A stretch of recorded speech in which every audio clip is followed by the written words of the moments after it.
And start recording. Okay, so hello, welcome. We're going to be playing some Dwarf Fortress. This was kind of a last minute decision on my part. However, it's been a bit since I last did a Fortress, and though there hasn't been any update or anything like that, I feel we can do some more of it, why not? I do enjoy the game, and last time I did get back into practice with it, so I don't want to forget entirely what I had learned last time.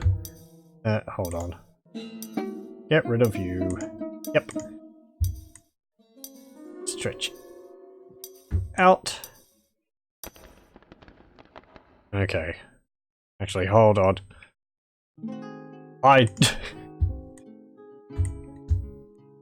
Windows issues.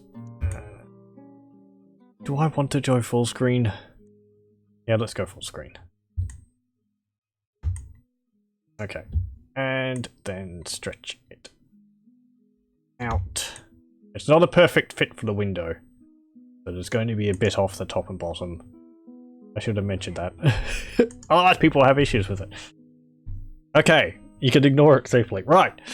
So last time we did our fortress Rackheaped, I think it was called, which, oh, how did it go? I think we ended up dying to were creatures, didn't we?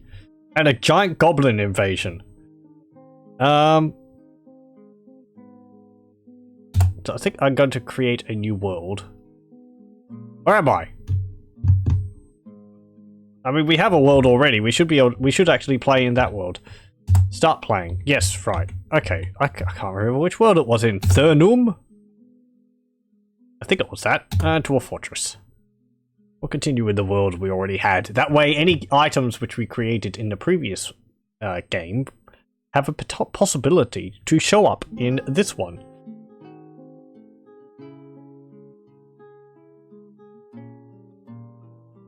Also, stories generated from our last fortress will have a chance to be mentioned in this one. And we may even see dwarves from our previous fortress, which might not be a good thing, because they're probably going to arrive being very stressed and upset. Okay, so, yes, right, this is it. Our last fortress was over here, if I remember. Can I have a look at it? Come on. Yes, and this is, if we reclaim? No. That's not our fortress, is it? No, our fortress was over here, I'm pretty sure. Or is it this one? That's probably it. Russet solves. Ledusin. There we go. Yeah, Ledusin was our fortress. Pretty sure it was like Rackhelbed. Oh, that's a brook. Okay, so yeah, that was our last fortress over here. And I'm not sure where I'm going to start next. I kind of would like to start, I don't know. I always like starting in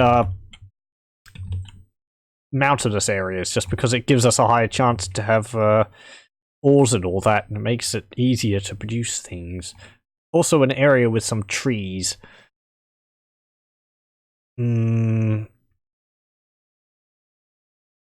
wonder how many years passed in our last fortress.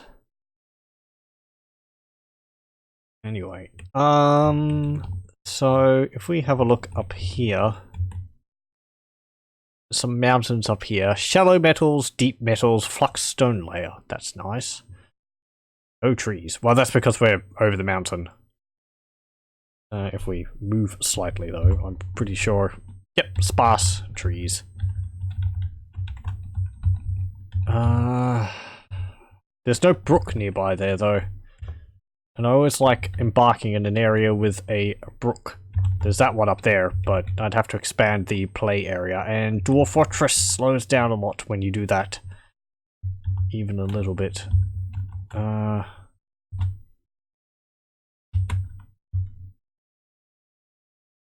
Deep metals, fluxstone layer, and shallow metals. The Horn of Shocks. What's that? The Saturnine Prairies. Sure, let's embark here. Seems like as good a place as any. Should I embark like that or like that? That way we have more mountain, that way we have more shrubland, which would mean more trees. Or should I embark in an area completely different? Embark in a desert or something. Perhaps. Deserts are difficult because, well, water. I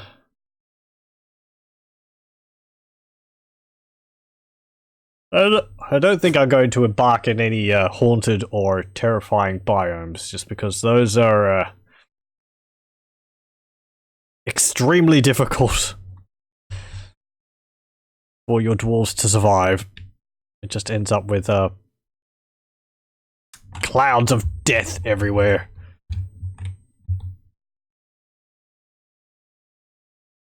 Yeah, sure, let's embark here. The Horn of Shocks, we've got a nice creek here, or brook, called Subsug the Tactics of something or other. Embark. And I'll just play now, because I always play with the base dwarves the game gives me. You have arrived. After a journey from the mountain homes into the forbidding wilderness beyond, your harsh trek has finally ended. Your party of 7 is to make an outpost for the glory of all of Shindzul. There are almost no supplies left, but with stout labor comes sustenance, whether by bolt, plow, or hook, provide for your dwarves. You are expecting a supply caravan just before winter entombs you, but it is spring now. Enough time to delve secure lodgings, ere the cougars get hungry. New chapter of dwarven history begins here at this place. Ubbulfikod. Vaultglaze. Strike the earth. Is that? Yeah, Ubbulfikod. Okay, so we'll pause. And let's have a look at what we've got here. A number of trees. What are they? That's a persimmon tree. That's a chestnut tree. Pear tree. Ginkgo tree. Chestnut tree. Ginkgo tree. Ginkgo tree. Ginkgo tree trunk. Chestnut tree. Almond tree. Apricot tree. Okay, so we've got some fruit around the place and all that. I think you pretty much always get that now. We have... what is this? Rough-hewn chalk wall. Hey, we've got fluxstone right off the bat. That's pretty cool. Red zircon clusters. And there's this area of clay here, which is quite nice. That means we can have farming right next to our mining area. Building a fortress right here would be a good decision, I think. What's this? Is this hematite? It is hematite! We've got iron. And this river's got a massive kink in it. Okay. And there's a little bit of hill over here. With some trees on it. Yeah, a bunch of trees. They go further up. Okay. For people new to Dwarf Fortress is a game where you...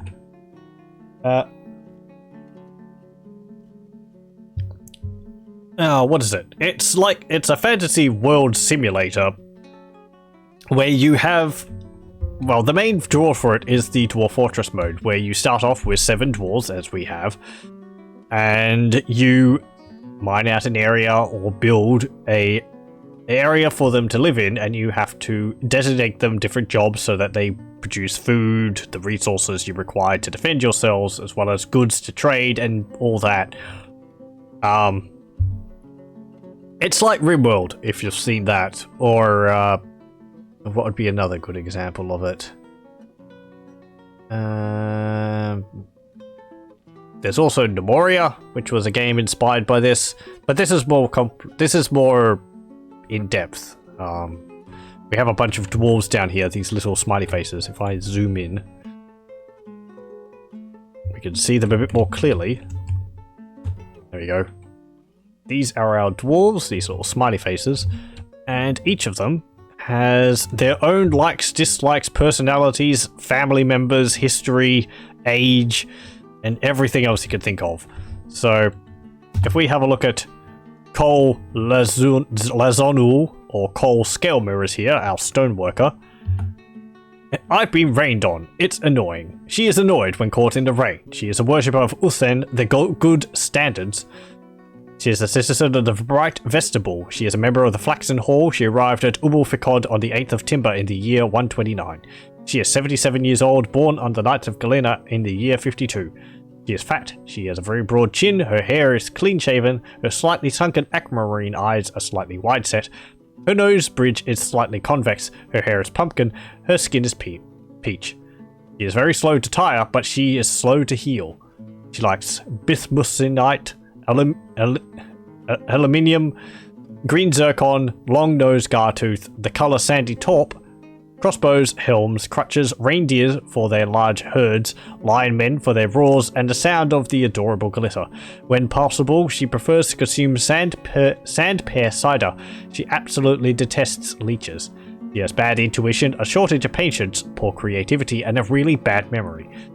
So, this all affects things about her. I can't remember what they all mean, but I'm pretty sure having a really bad memory means that she will forget skills faster than other characters. Not that that will really come into play, because people will be doing their jobs pretty much constantly. Her likes and her dislikes comes into play also. If she gets given an item, or she sees an item, I believe, made of a certain thing which she enjoys, she'll get a happy thought from that. And it says she prefers to consume sand pear cider. That means if she consumes that, she will get a happier thought from it, rather than just sort of going, oh, it's alcohol. All dwarves need alcohol to get through the working day. It also has her different thoughts on topics here, like others in her culture, she holds craft dwarfship to be of the highest ideals and celebrates talented artisans and their masterworks, has a great deal of respect for the law, greatly prizes loyalty, values family greatly, sees friendship as one of the finer things in life, believes that honesty is a high ideal, greatly respects artists and their works, really respects those that take time to blast through skill, blah blah blah. This all sort of affects how she'll make decisions on her own. I think it does. That's not something we're going to be really seeing. I think it will sort of affect, like, the friends she'll make. And some of them will actually affect whether a dwarf will make friends or not. Because they can have traits which will sort of mean that they will never really make friends. Or will have difficulty making friends. She's untroubled by unmet needs. She doesn't mind a little tumult and discord in day-to-day living. Well, that's fine. She's quick to form negative views about things. That's not very good. She is quite ambitious. She tends to avoid crowds. She tends to assume the worst of two outcomes, and so on. So each one of our dwarves has that. You also have relations here. She's friends with all these other dwarves and her deity. She doesn't have an extended family. And I believe none of our starting dwarves will, because I believe the starting dwarves are created out of the ether when you create your fortress. They have no prior history in the world, but other dwarves will get in, in migrant waves, will have relations either between themselves, between dwarves and other fortresses, and all that, which will be a bit of an issue in some cases in the current version of Dwarf Fortress. This is 44.12, because dwarves can get upset that they haven't seen their family members for a while, but their family members will be in a fortress outside of mine, and you can't really do too much about that. So, managing their stress levels and their unhappy thoughts is kind of an issue in the most recent version of Dwarf Fortress. But we'll continue on as well as we can. It means I might actually end up... Because our last fortress died of a combination of people getting stressed and also I wanted to attack the goblins and they overpowered my defenses. I can wall up the fortress so that it's completely internal and no one can come in or out. That way we're perfectly safe, except for if anything bad happens amongst us. But we're safe from sieges, from any wandering monsters which might come by, like were creatures, which are a pain to deal with. It also would make migrant waves a bit difficult to get into the fortress. But anyway, let us start mining out our fortress here.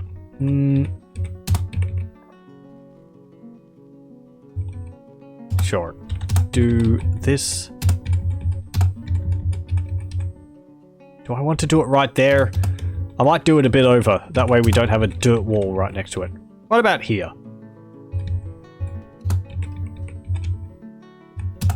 Okay. And we can do a double door leading off like this. Like that. And I'm going to want to... let's see...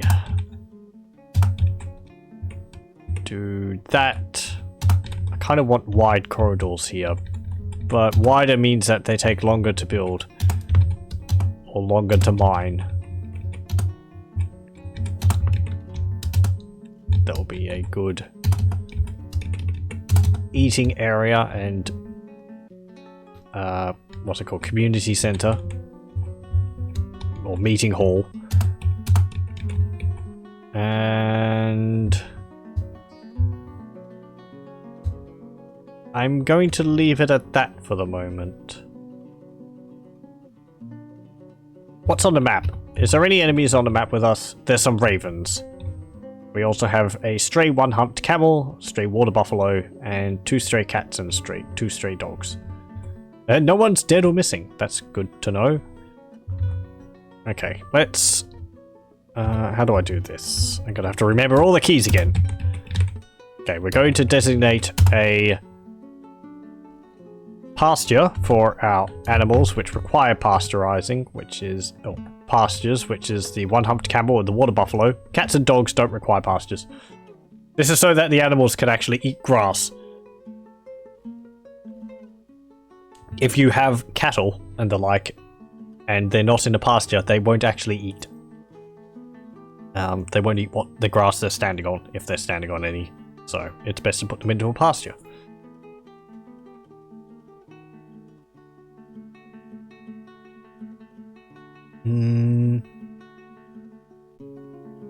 Also, as it is something with Dwarf Fortress, if anyone has any particular...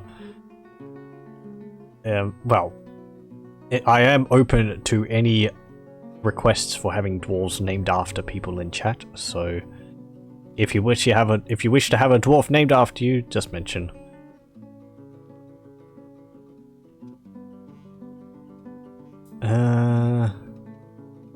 Nothing to catch in the central swamps. Yeah, that's just... I think that means... Not sure whether that means the river or these pools. I think it just means the area. Ooh! Where is my... There it is. There he is. Okay. You, our jeweler, I'm going to make you into a miner. Because we start with 2 pickaxes, and only one of them is being used, so designating another dwarf as a miner will speed up the mining process earlier on. They'll be slower, but they'll gain skill pretty quickly from all the mining they'll do.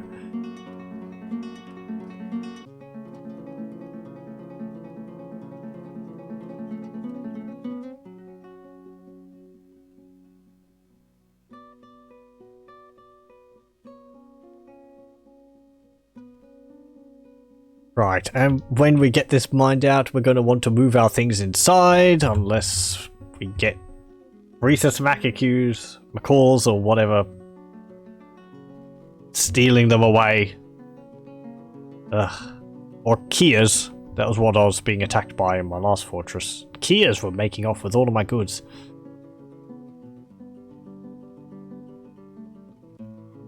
There's some creatures in the game which, if they see items out in the open, or if they see items, they'll actually go for them and steal them.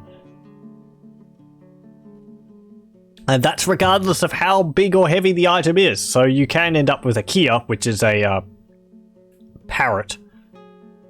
A parrot type bird, making off with an anvil. However that works.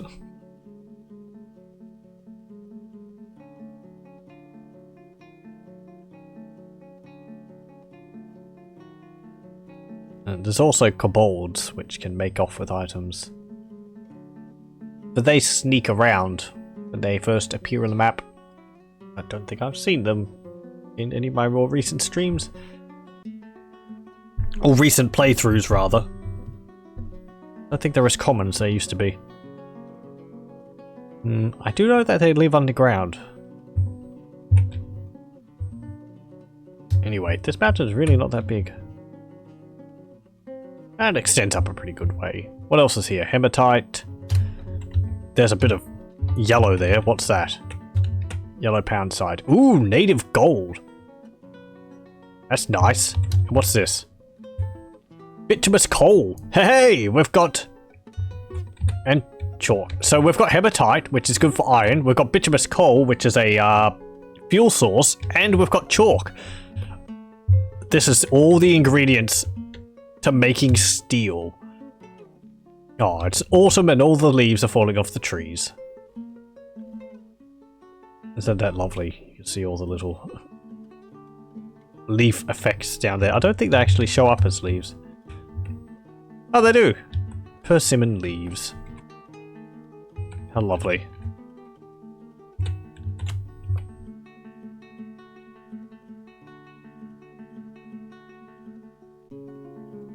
It's over pretty quickly. The leaves just sort of go dump.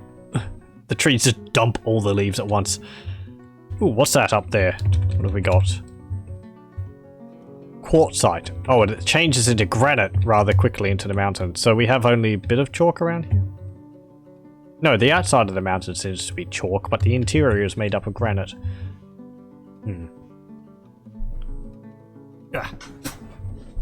Ooh, and there's something else I'm seeing over there on the left of the hillside. What's that? That's granite, of course, but this is bismuthinite wall. Hey, isn't that what our dwarf liked? It's nice. We can make a statue out of it. I heard the word dump and our fence force arrived. This place isn't a dump. Keep the chat tidy, please.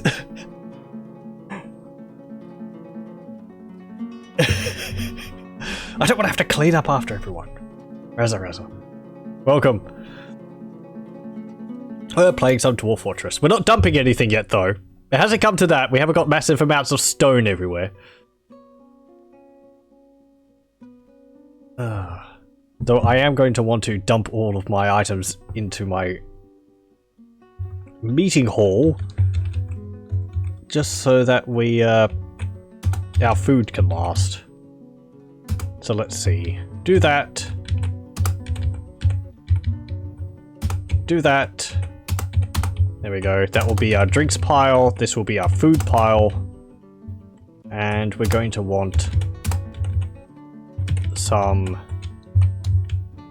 kitchens and all that.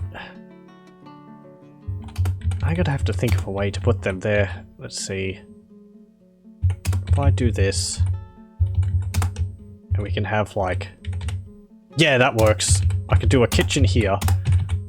Another room there. I'll put 3 of them here. And this hall can continue on up there. And like that. And then we can have our farms over here. I know you might have heard of this before, but why do I not use a tile set or NP? Just because I'm used to the original tile set. I did used to use tile sets when I first started playing Dwarf Fortress. I used Mayday's tile set, which I do recommend. And I think it's actually going to be used I think Mayday is actually working on the tile set going to be used in the official release of Dwarf Fortress on Steam, along with another tile set creator. But it wasn't updated at one point soon after an update came out, so I just got used to playing the game without a tile set. And that's just become my preferred way of playing the game. Tile sets are good, especially if you prefer things being square. And I think you can change the base tile in the game to square rather than the rectangles, which they are. If we zoom in, we can see that one of these, this X, is not square, it's rectangular. So rooms always look taller than they actually are. This is a 3x3 room, but it looks tall, so I think tile sets tend to work off the perfect square, which is nicer if you're looking at a base, I feel, but I'm just used to using without a tile set. Meth, I think, and about LMP? LMP. I'm gonna have to remember what that is. Oh, Lazy Noob Pack. You know, I haven't actually really looked at it. I'm gonna have to remind myself what this is. Lazy Noob Packs, or starter packs, are packages to get people started with Dwarf Fortress. Okay, so it's like a pack with all those things. I don't know. I just haven't really looked at the at all the additional things with Dwarf Fortress. Yeah. Thanks, Lazy Noob Pack. I did have a look at what was it? Dwarf Therapist at one point, I think it was, but that was years ago. They are useful, and I do recommend them for people if you get overwhelmed by all the management within Dwarf Fortress. It's just, I'm just kind of used to playing without them, so never really looked at them in that great detail. Though there is a lot of work and effort put into them, so the accessibility they provide for the game is very valuable and greatly appreciated. I really should. Got tons of things I can't even explain to you the usefulness of. Not just for beginners. Oh no, I wouldn't think so.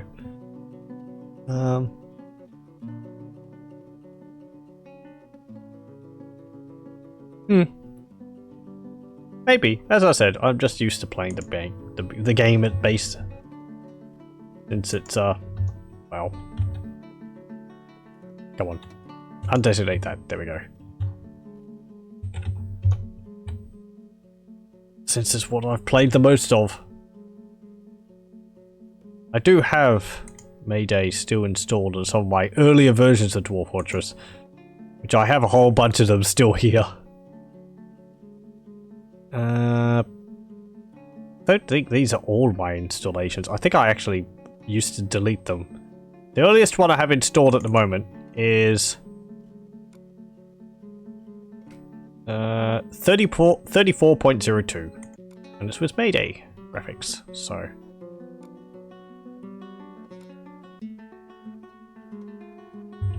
we've struck rose quartz. Okay, I want you to go down to here and see whether this is like dirt so that I can possibly mine it out for farms. And I'm going to want to move everything in here. We'll just make a stockpile with everything in it. It's going to be messy, but it's the easiest way to do things at the moment. Okay, enable. Okay, not corpses, not refuse, not stone. That's all fine. Oh, we're also going to want to cut down some trees. So do that. Just a few. To get some beds. There's so much extra utility stuff. Dates, mood summary, viewing the world, legend, and inorganized things a lot more. Hmm.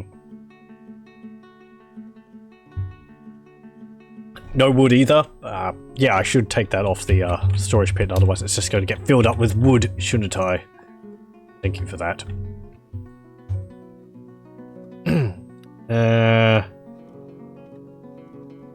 Yeah, the mood thing would be kind of useful. Yeah, so that you can tell which dwarves are closest to being upset. But,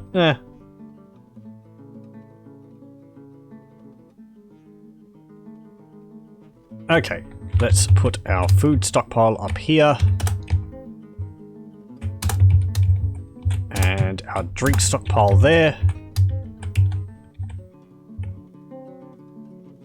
No seeds. That's fine. We don't need misc liquids in there. Yeah, dwarves want to drink lye. No.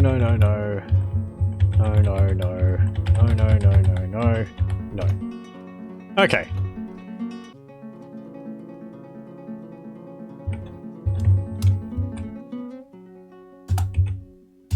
I'm going to do that. Oh, I didn't create. I'm gonna have to create a wall there. Some walls there so that it's a so that I can have a door. Nah. Okay, do that.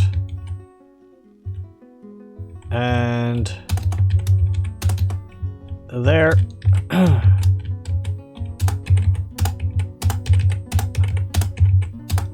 Okay.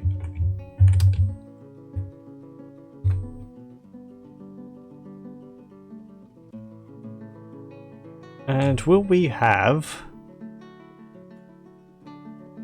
everything inside soon? I suppose so. Oh, you're trying to link something? Yeah, sorry, I have links turned off.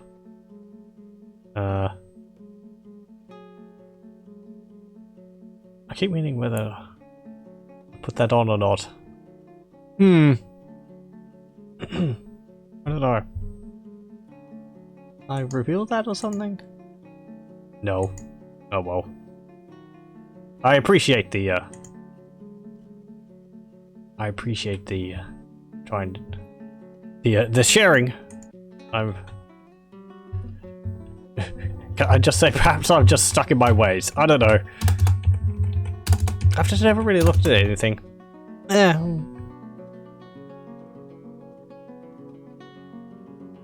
Let's see.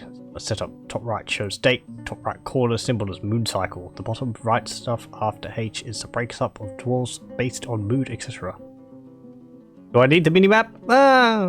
Well, I've got it on large widescreen, so the extra space taken up on the side isn't too bad. It does help for seeing whether there's any threats on the map because of the red. You can see there's a bunch of chinchillas here and a great horned owl. Oh, jeez. Damn chinchillas!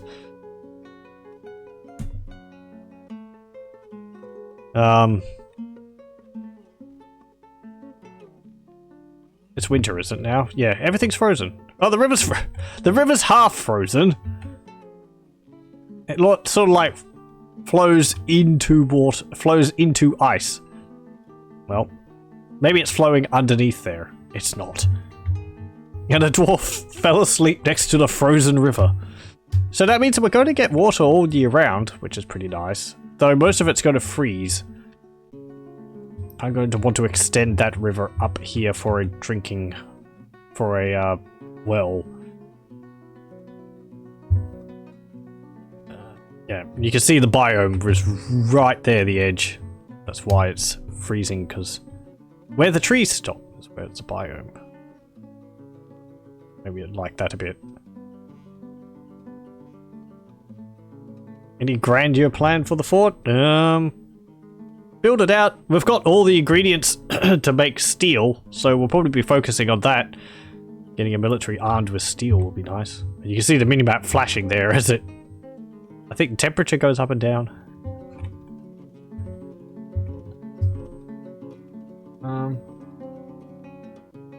Our last fortress just still died because we got attacked by goblins.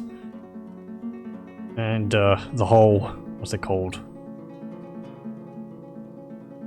The whole bad moods which builds up over time. Makes things a bit difficult.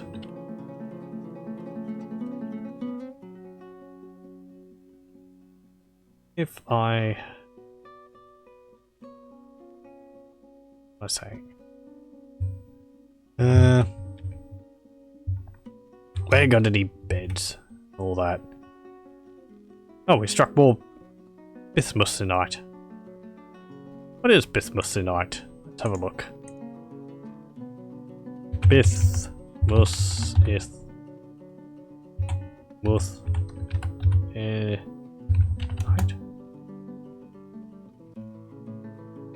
I mean, aside from an ore or something. Where is it? Where's my log? Oh. Bismuthinite. Yeah, that's what I put in. Just a different type of bismuth, I suppose.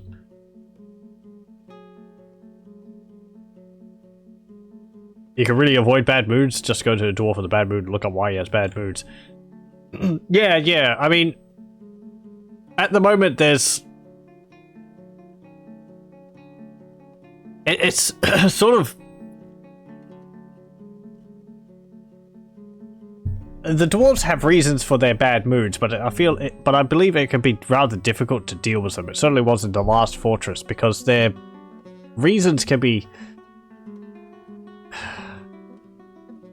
What's the things? Like, the biggest things is like, okay, giving them their places of worship, which is fine, you can do that. Give them a variety of drinks, which is fine. Give them a variety of food, again, that's not too difficult. But then there's things like, if they see a corpse, they get traumatized by it, and then they will keep reliving being traumatized over and over. And if they get upset, they'll like attack some other dwarf, and then they'll get upset. It's not a tantrum spiral, but it's just sort of like a lot of bad moods all over, and the tools for dealing with it are I think it's like the good thoughts I don't think really outweigh the bad thoughts. So just hide the corpses. Why do I even have corpses in your fort? Sometimes you can't avoid having the corpses in your fort. It's like a failed mood, and the dwarf goes and the dwarf decides, I'm going to be your melancholy, and they just wander around until they dehydrate, and then they die on the spot, and then they die in the hallway, and all the dwarves see them, and they're like, oh, they died, it's horrible. I, of course, bury all my dead in a burial chamber, and they get a happy thought from having people properly interred, but that, and also having dwarves die from the military because of goblins. Also, seeing goblins die is another problem. They'll still get upset from seeing goblins die. How do I do farms? Let's see. No. What am I doing? Hold on. Hold up.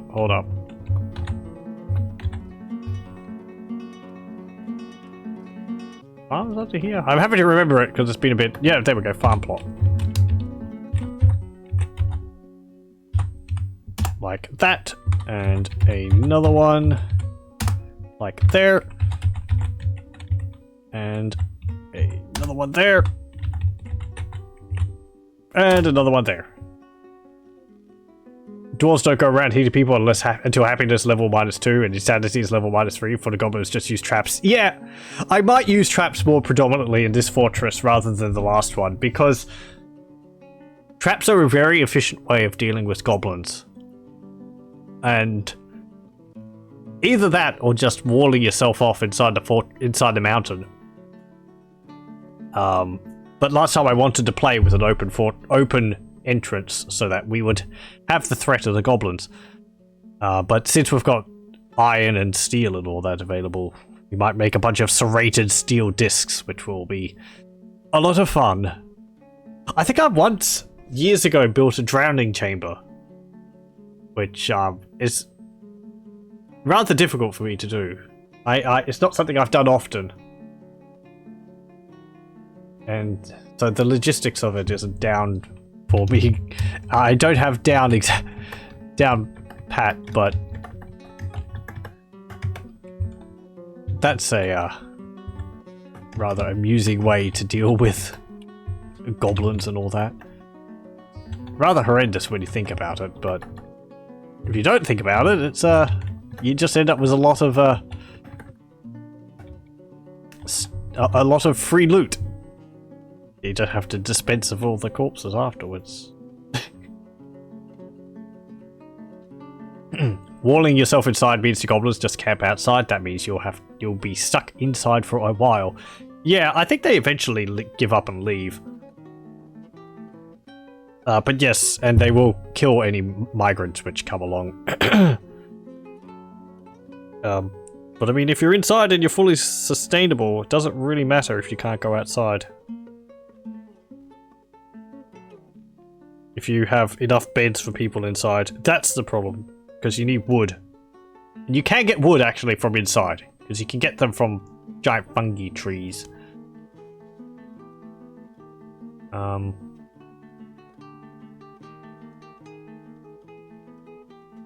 So,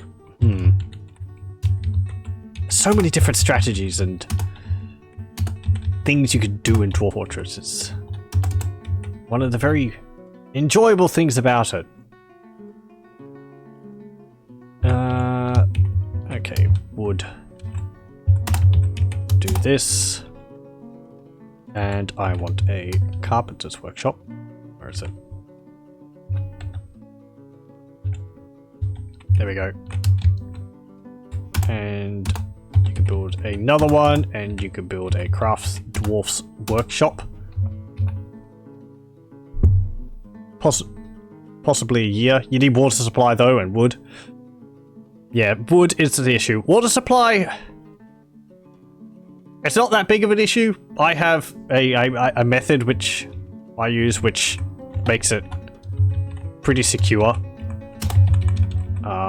If we build the channel like this, and we build it like that, and you have your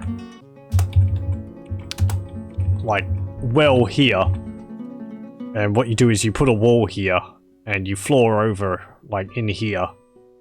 You can even put like a grate there, and I'm pretty sure the enemy can't get through that. What do I make for settling the caravans? Crafts work stuff predominantly. No, actually gems predominantly. When we get that up and running, I tend to mine a lot of gems and use those for trade. If they're available, which we have got a bunch over there. This one is going to be for stone, I suppose. Come on, a little bit more. There we go. And like that. And I'm going to want... what? Well, I'm going to want a main area to store all my stuff. Am I going to want that right there, or am I going to want that somewhere else a bit more central? Do I know of wooden spike balls? I know of them. Is there... Oh, you mean for trading? Because, yeah, I do remember that, actually. Like, they have a really high multiplier on their value.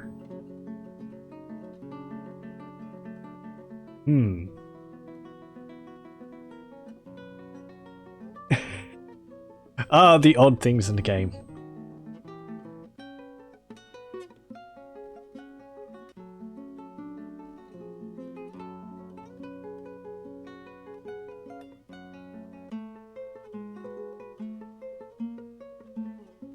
Okay, have you finished building that? You have. Good. The dwarves are just sleeping in there. Fine. I'm gonna actually open this up on this side as well. And move this up here. And like that. We'll do this. And put a downstair there. We'll put an up downstair like that. There we go. And just make those in plentiful. By Caravan 2, I'll be buying them out. Do I buy much from caravans? I buy supplementary food for the most part, I think. And seeds from the elves.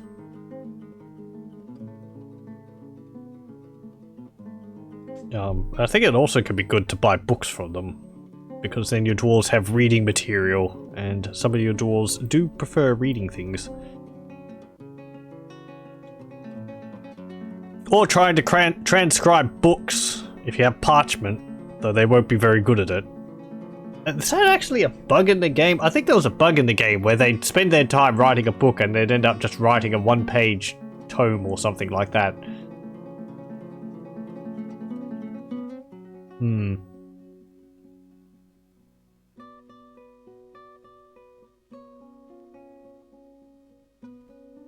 The game is constantly in a work of progress, so there is a bunch of little bugs in them. Don't think of them as bugs, think of them as like, I don't know, quirks to the gameplay. Temporary, unexpected situations. Buy food, drinks, books, metal bars, seed, cloth, leather, as well as weapons for them.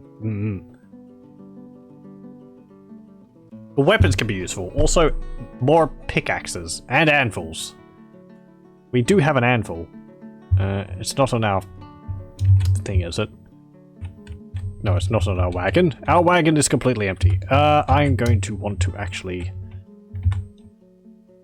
Here we go. Put this down here. This is our meeting hall, meeting area. That means dwarves in their off time will spend their time there. We're going to want a still. We're going to want a kitchen. And we're going to want a... Where is it? Farmer's Workshop. Right. I'm also going to designate a zone for the picking of plants and all that. Gather, pick fruit. Yep, there we go. So I'll provide some extra food. Check the wagon was T. I think I mistyped. I was using, what was I using? I think I used K to go over it, but T. Yeah, because it's a building, isn't it? Yeah, it's just got finger lime wood made out of that. We'll have to kill the wagon later, though.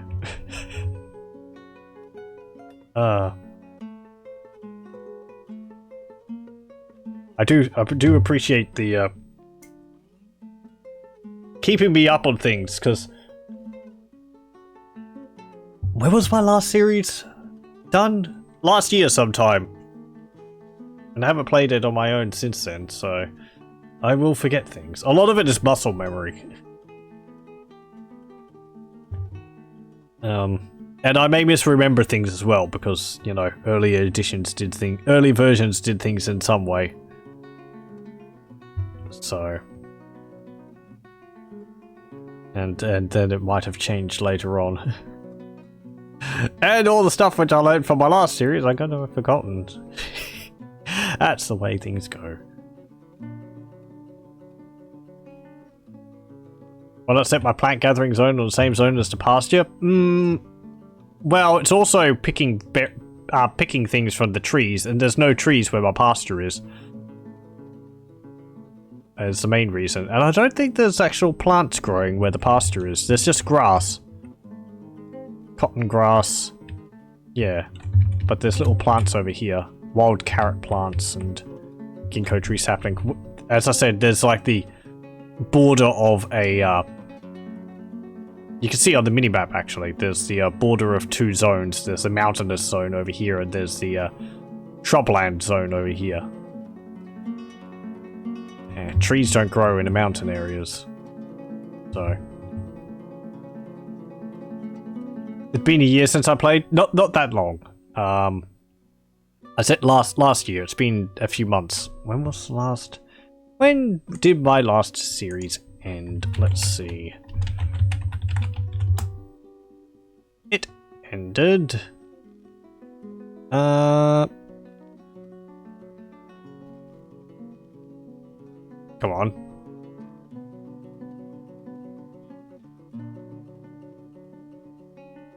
Come on, I can't just check when I uploaded it. Easily.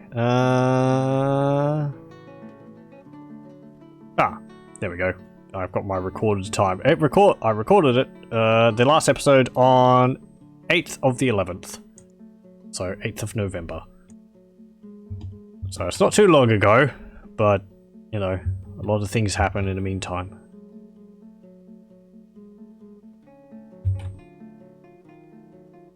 Maybe shift the pasture to the plant gathering region. Yeah. Maybe. Oh, actually, hang on. I just had a thought. They're walking over the they're walking over the channel which I'm going to be digging. Oh, actually, is that a tree or is that an anthill? That's a colony of termites. Right, yes, it's a smaller O than the trunk of a tree.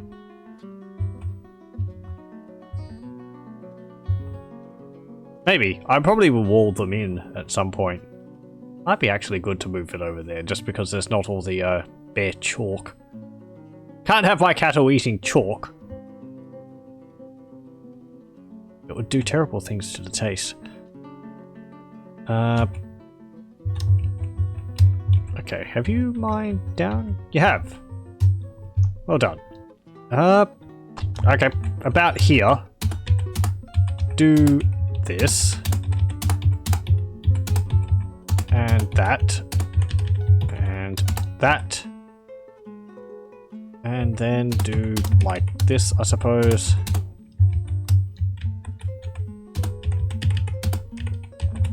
And start mining out everyone's bedrooms. And then weep as we get a migrant wave and my numbers are going to double or even triple. Pretty much instantly.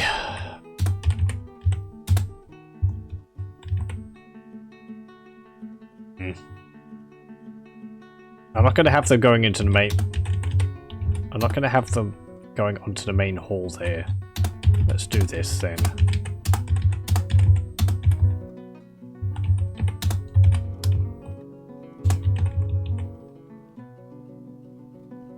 Yep. We can do a 2x.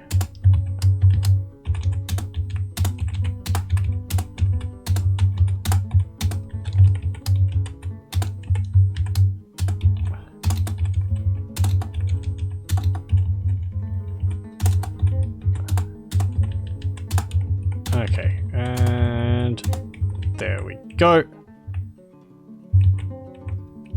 And I gotta have a passage leading down there, so I'll just put another one over here.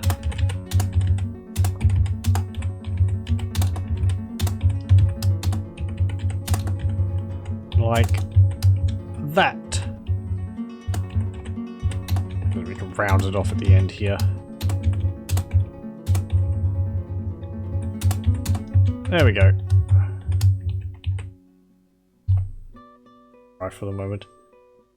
I know the macro tool. Yeah, I do. Yeah, actually. Did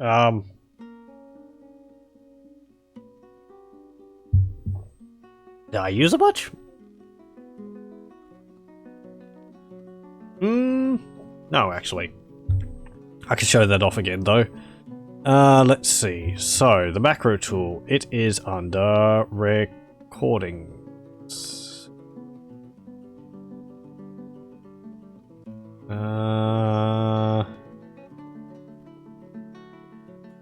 Movies.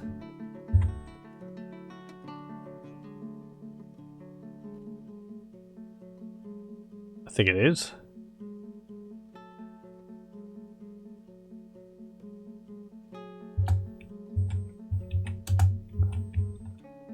Oh, that's not it.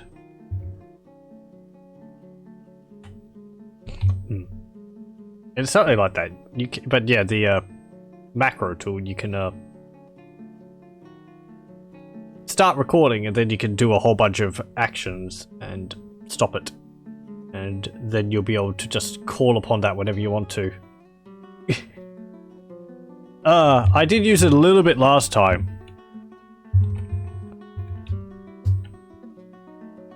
But where is that thing? There we go. D. Oh yeah, it's recording. You can see down in the bottom right there. Actually, hold on. Start recording. D line. You can do this.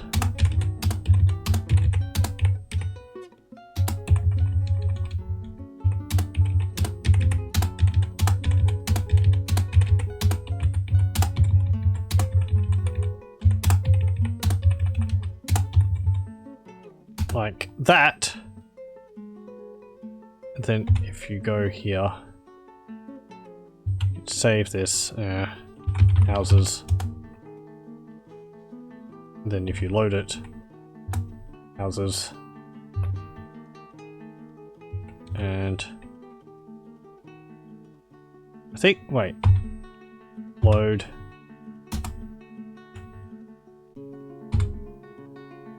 Ah!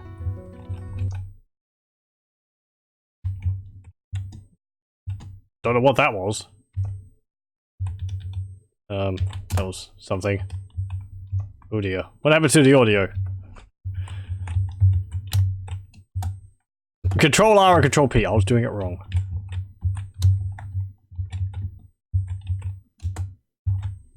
Was I recording it or something? Oh, I was recording like a movie. Oh dear. Doing it wrong! Yeah, okay. What happened to the sound? Oh, we can't have that. I borked it. Save it. And then we'll start it again, because I want to have the music running.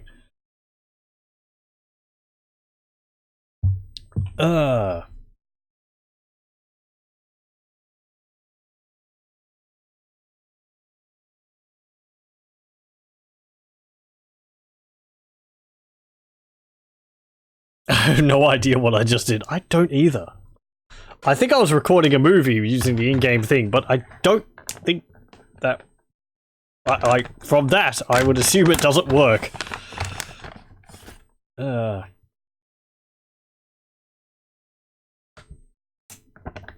just going to save and reload it, just in case. Pardon me, I'm having a snack in the meantime. There we go.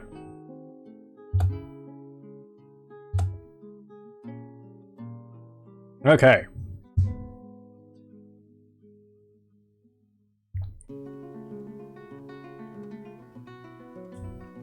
So, as I've been helpfully informed, the way you're supposed to do it, it's like this. Actually, I've already messed it up. So you do this, and you press that, and then from where the cursor is, you start putting the commands in.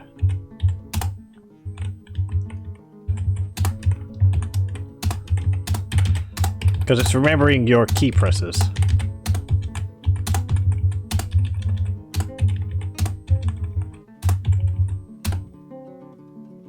And then... so just that, then Control P. Yeah, there we go. I messed it up a bit there because I was pressing the thing, but you can just copy and paste it over and over again. Like so. if you wish. So that's off. And it's not even lining up properly. But yeah, if you want to, if you're doing a lot of like placing buildings of the same type, that is one way you can. That is a way you can use to minimize your effort. We just made it use it for two things: so digging bedrooms and assigning bedrooms. Oh, you can do that for assigning bedrooms? How does that work? Because you'd have to scroll down the list constantly to choose a new dwarf.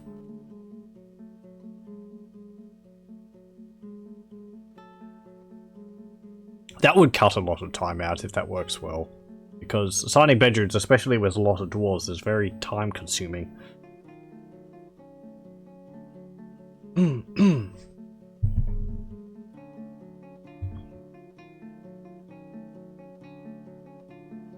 Farmer cancels plant seeds, needs rock nuts. Okay. We don't need that many bedrooms, actually.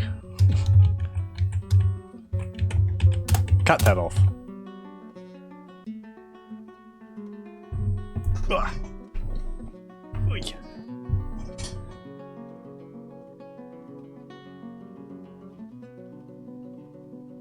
No, not assigning to dwarfs, assigning as bedrooms. Okay. Right. Hello, welcome. Hey, it's a dwarf.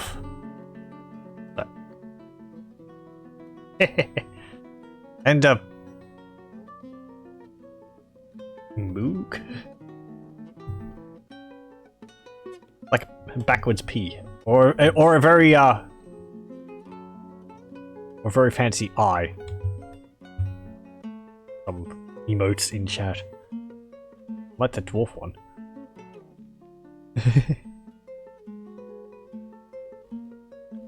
Hello, welcome.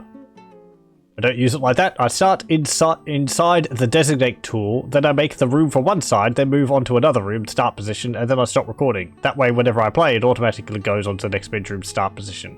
Ah, okay.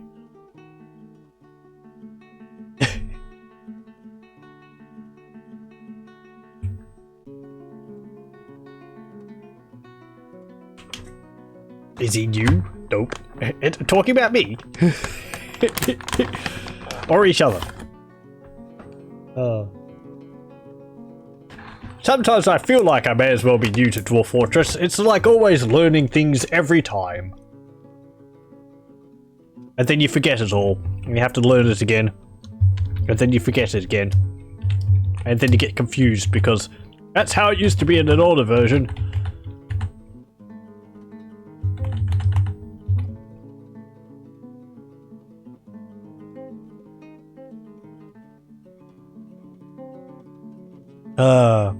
Pardon for any munching. I should mute myself while I'm doing so.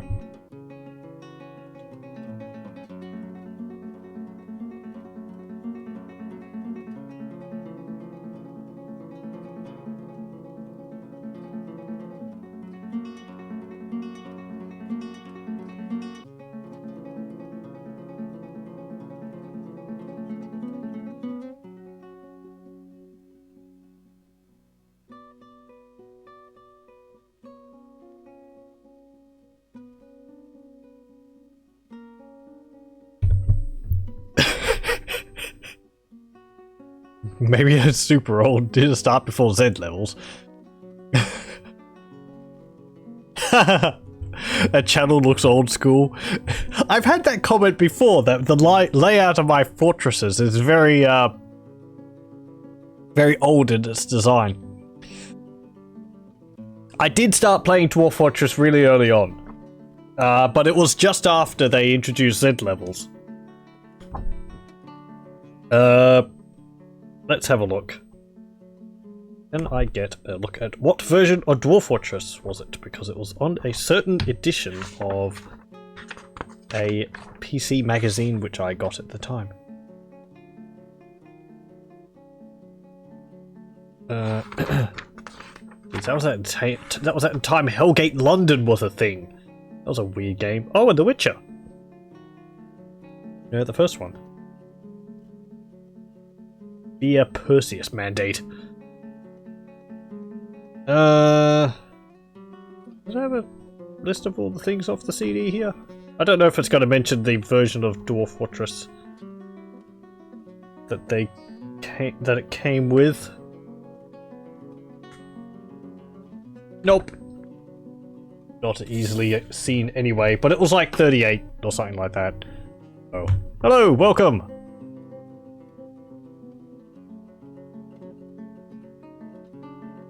If it's just a water channel, why is it being open to the surface at all? If it's a boat, it's too small. I tend to have it on the surface,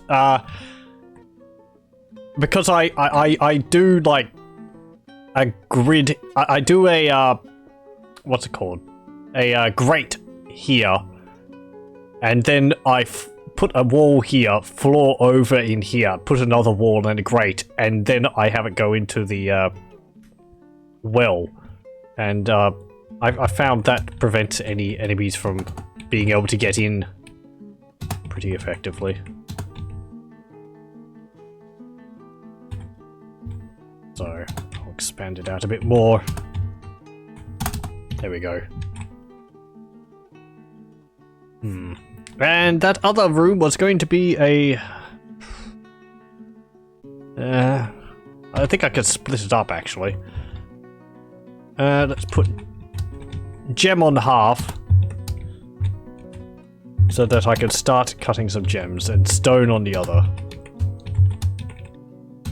It's not generally a good idea to put stone in a stockpile, though, just because they're so heavy. If we get some wheelbarrows in there, though, that'll speed things up. So, let's see. Wheelbarrows, where are they? Ah, they're down there. And they don't have a key assigned to them. Get 6. How long have I been playing Dwarf Fortress? It would have been from since 2008. That's when I first got a copy of it. So...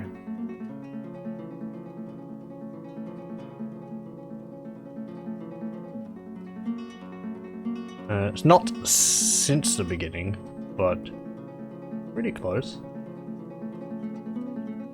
I was water boat from before jumping happened. Yes, jumping and climbing and all that. Every moat, and it's like, I've got a nice moat outside my fortress. It stops them. Nope. Nope. They just climb up the sides and jump over. You know, it really ruins the effect of having like a wall when they can just climb up over it. You can put overhangs to stop them from climbing over it, but building things like that in Dwarf Fortress takes so long. Carp. Don't say that. Your dwarves getting ripped limb from limb by savage carp. And elephants. But that was like just before the easily enraged elephants.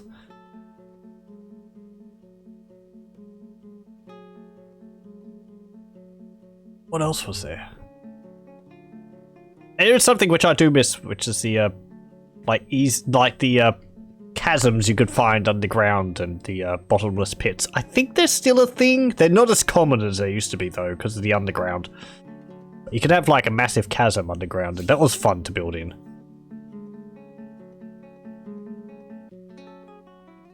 You know, koi are known for their aggression. Freaking koi. Kias! Yeah, kias are birds, koi's are fish. It's made a carp koi joke. Behold! I encourage bad puns. I find them far more amusing than I should. Though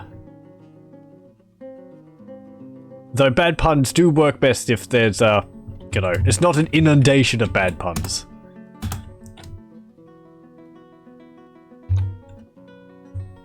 No, not a siege workshop. Where is the Mason's workshop? There we go. Put that there, and put this there. There's flying stuff. Yeah, flying stuff. I think flying stuff around in early versions of Dwarf Fortress. I feel like swallow men were around for quite a while. They would be able to fly, wouldn't they? Could dragons fly?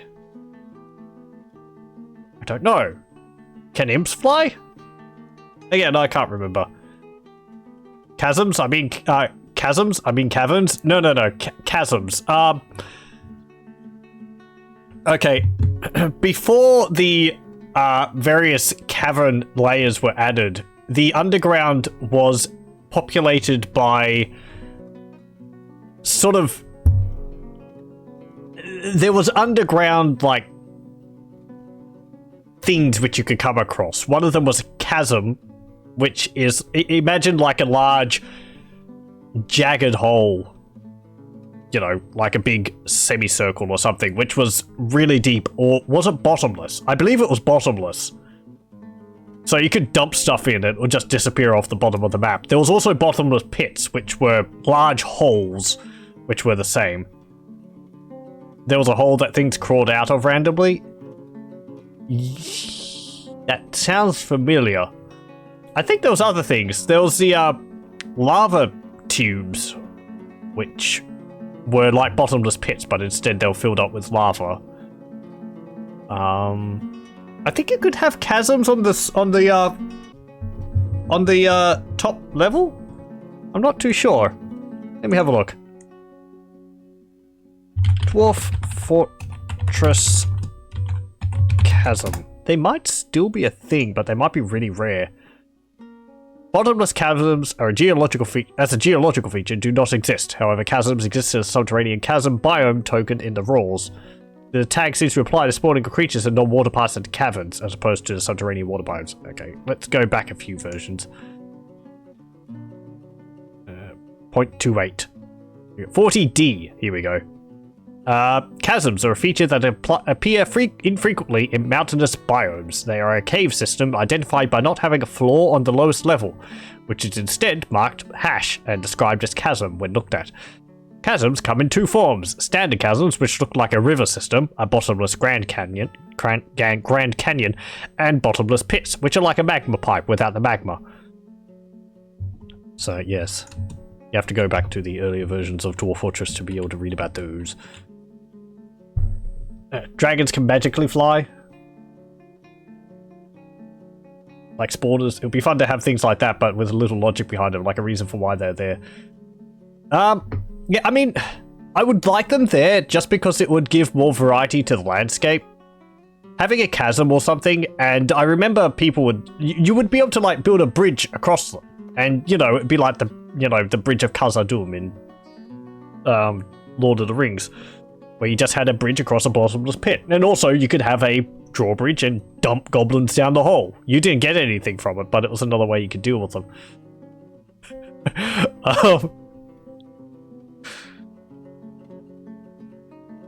I can't remember. Did things crawl out of them? Does it mention anything like that? They're not visible on the region world maps. They must also be set to be shown during world generation.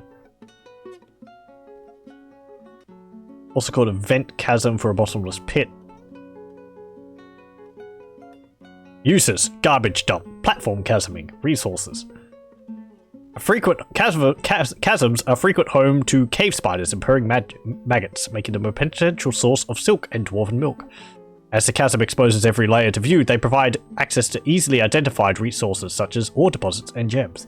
Yeah, that's right, because you go in there, you can just look all the way down and see everything.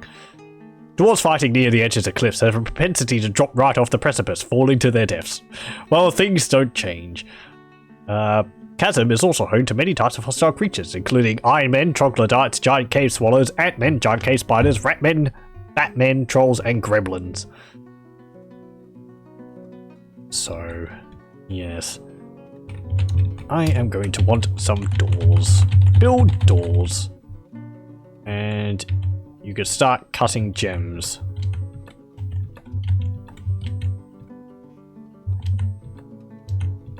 There we go.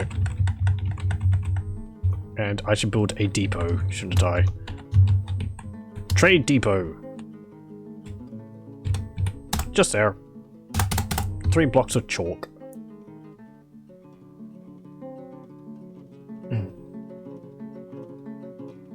there was cave animals that came out of them. Yeah, more terrain variety would be so much fun, like ravines. I would like if there was more cliffs.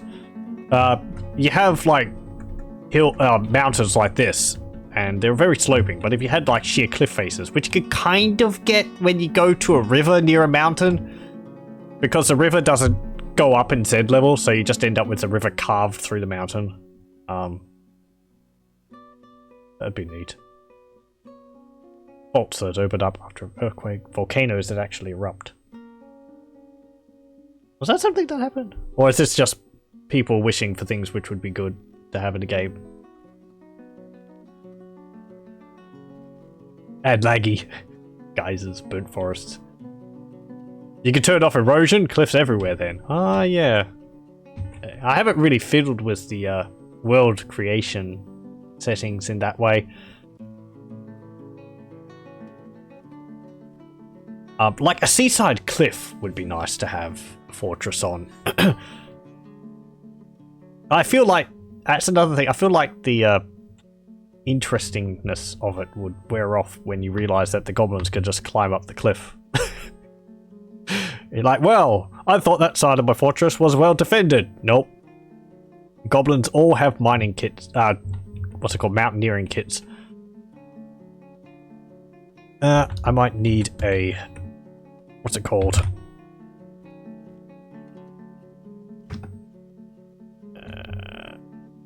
No. Architect. There we go. And I built all those beds and I haven't placed any of them. So let's focus on the fortress for a little bit. And there. There. And there. Okay. Did you build those doors? You did. Good. We'll have a fortress defended by granite doors.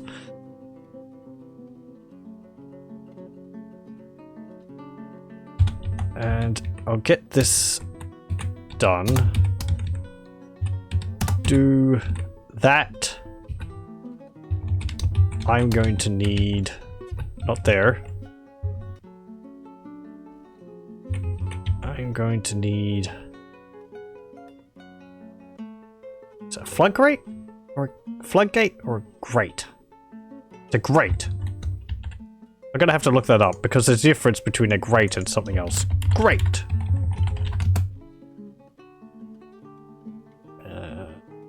Oh.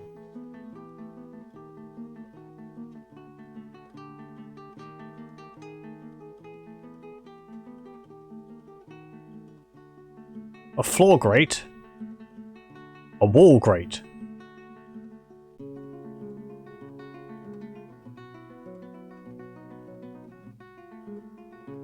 Okay, okay. Building destroyers can still destroy grates.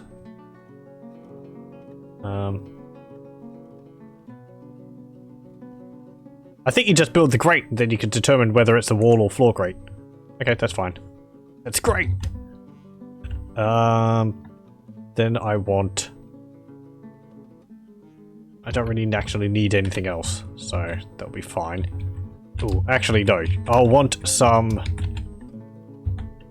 blocks. Yeah. For the well.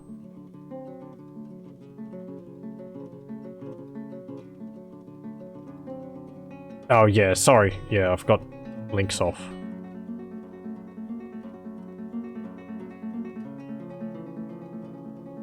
They can't always climb up, I think they can fall over. Yeah, I think they can slip and fall. Sometimes it feels like they can't. They're just so adept at it.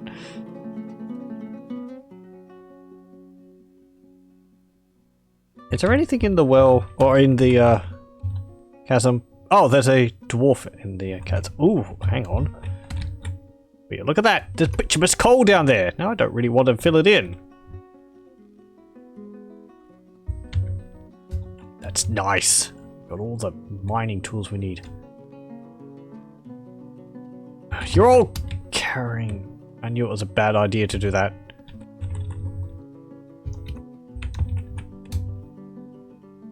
Change settings. Take off stone. Yeah, they're carrying it without using the wheelbarrows. Or, no, here's the, Stoneworker. Ugh. Fine, I'll put it back on. Ooh.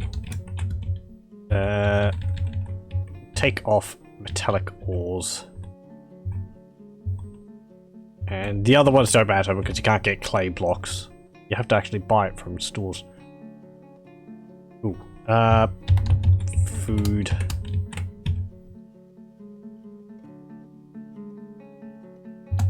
I'm gonna put seeds over here. But I do remember there's issues about putting seeds in a storage pit. I think... Take it off that. Put maybe 1 barrel. You don't need 20 barrels. I really want a fortification. Yeah, because you can't break a fortification. Hey, we struck turquoise.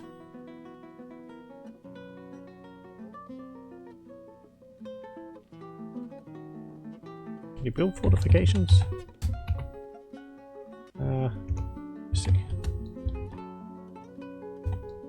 Wall. I don't think you can carve a wall into a fortification. I would have to have the hole plugged up. Seeds go in bags. Yeah, but I think the seeds go into... The bags can go into a barrel. It's, trying to remember, because if you just have the seeds in the storage pit, then you end up with a few bags. But then you end up with, like, individual seeds on each of the tiles, which clogs up the storage pit. But then if you have the barrel, I seem to remember that if a dwarf starts trying to seed a farm, they take the barrel? Which means no other dwarf can use the other seeds in a barrel, or something like that. Oh, I can carve a wall into fortification? Okay. Good to know. So, I was going to do this. Let's place... Needs walkable perimeter. Yeah. Put a floor here. And put... put a floor here.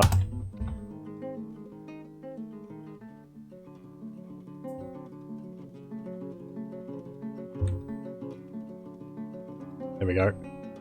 And there we go. And I'm going to remove the upstairs ramps in here.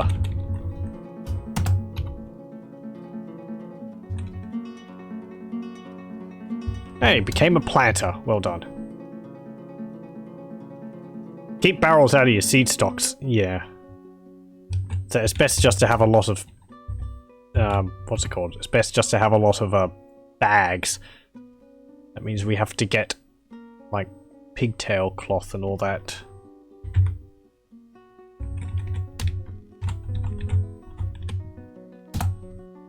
Let's build some more. Those having above ground farms would be nice as well.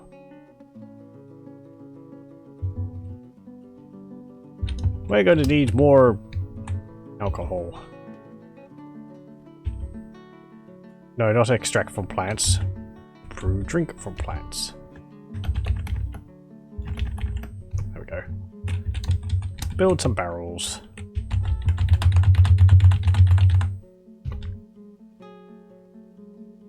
And we need a fisherman's workshop, that's right.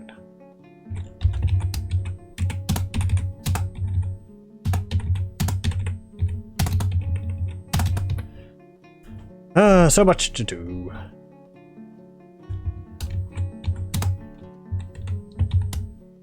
Extend that over there. And I'll build a room there.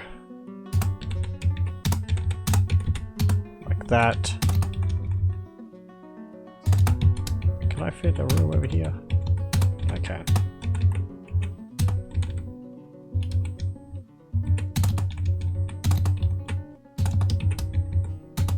Okay. That's far bigger, actually, than it needs to be. Because it's just going to be my butchery area.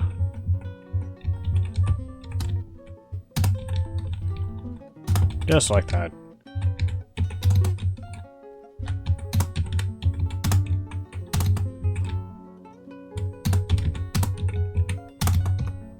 Okay.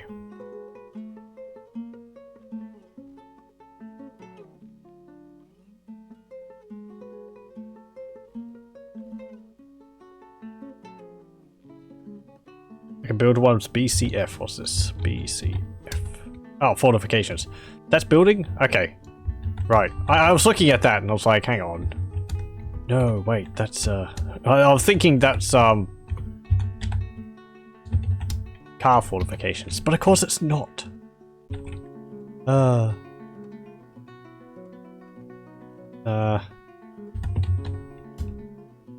Is there a difference between building a wall and building a fortification?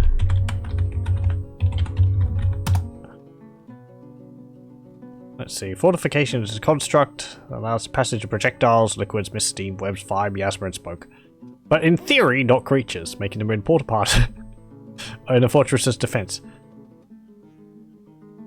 Oh, interesting. An archer must have a skill level of accomplished or higher to shoot through fortifications from a distance. Otherwise, they must stand directly next to the fortification to shoot through it.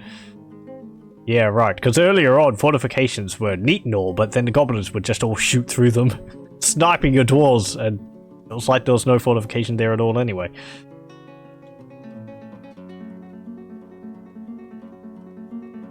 Creatures can now jump through fortifications. That's a bug.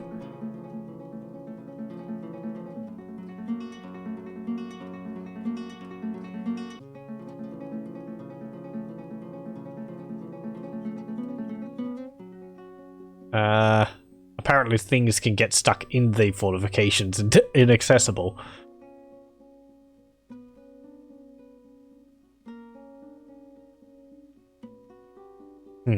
Curiously, a fortification carved into a tile at the very edge of the map will allow water or magma to drain through it and off the map.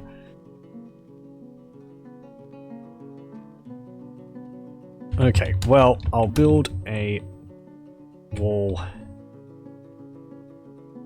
here. Yep. And I'll build a wall along here.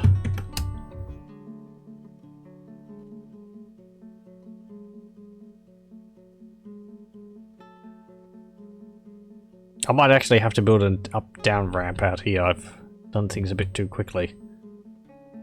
So that my dwarves can get out if they get stuck with a grate in the way.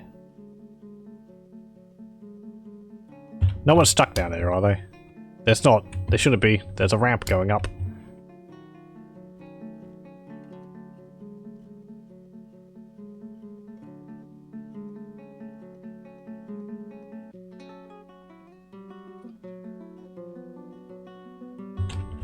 You're not.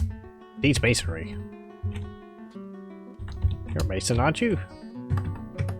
Here you are. I suppose you're busy doing all that stuff.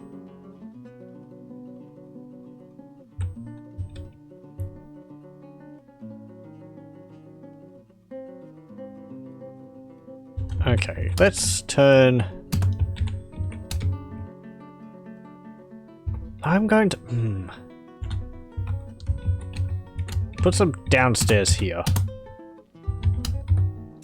Like this. Then we can do this.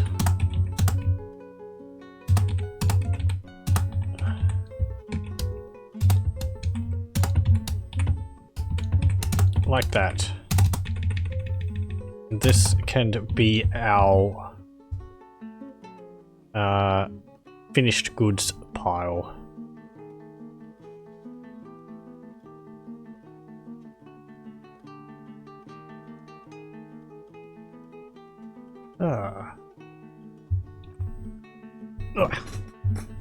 Okay, have we done all that?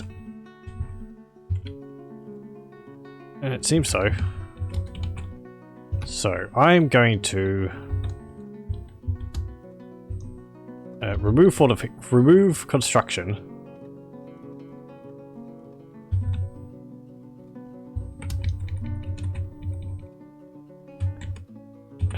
This one.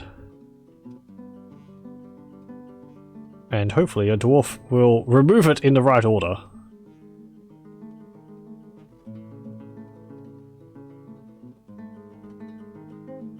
If someone can get to that, please. Well, we got 7 dwarves. Oh, we struck black opal.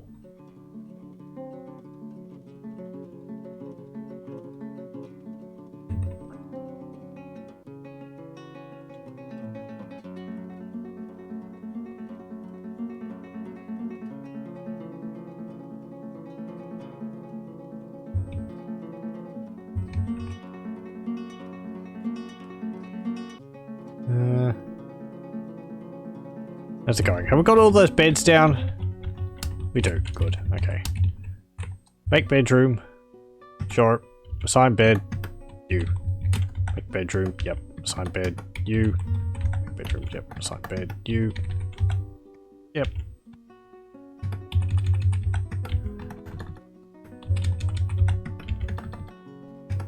And there we go. Now watch as, since everyone's got their own bed, we're going to get a bunch of migrants. I think actually a year is nearly past in game.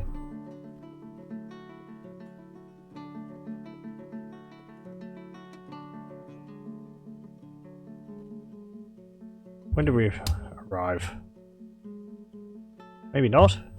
Wait, no, because I reloaded.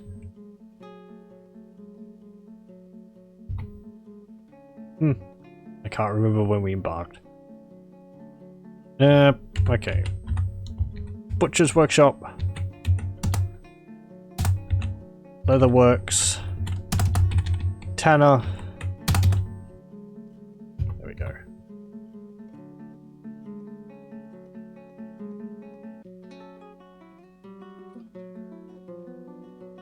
And fishery.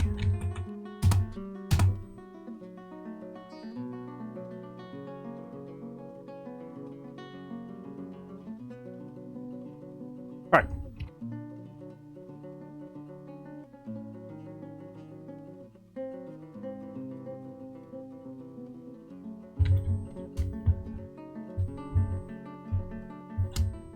Item blocking site. What?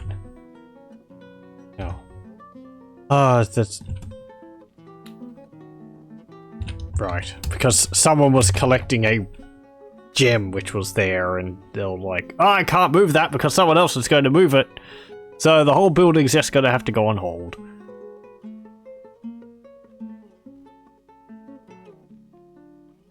Looks like we're going to be eating mussels. And that actually reminds me, we need a refuse pit. Or refuse pile. For all the mussels. Mussel shells.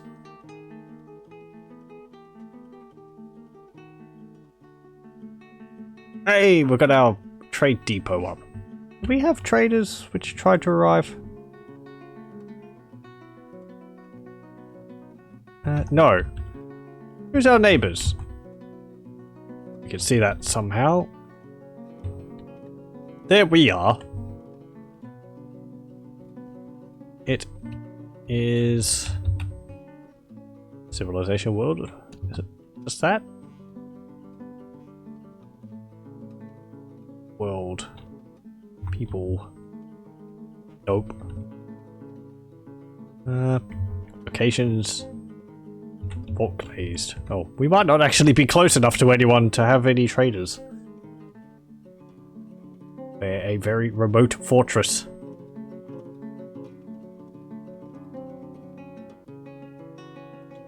I still have, like, monstrous creatures popping up every now and then. Yeah, okay. You've cut all those that you can. So if we don't have any fortresses nearby... Really? There is down there. That doesn't seem like too far. And there's one just there. Dwarven Hillock of Clashroom.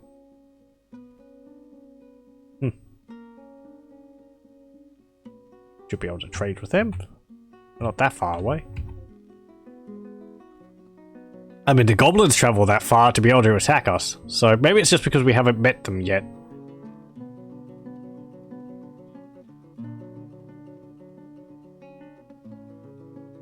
Oh, hey, some migrants! Hello, welcome.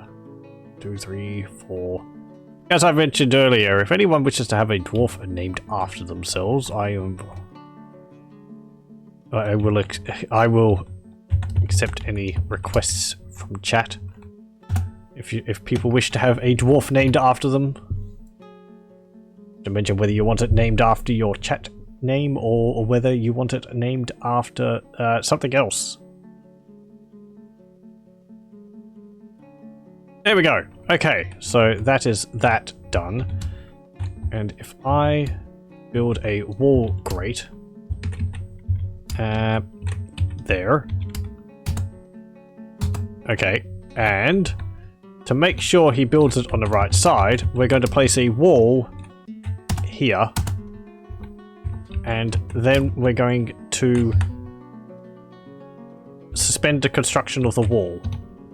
That means the dwarf won't stand on that spot. Because the wall is in the way. There we go.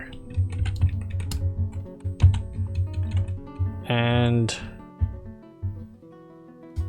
I'm going to place another one. So, wall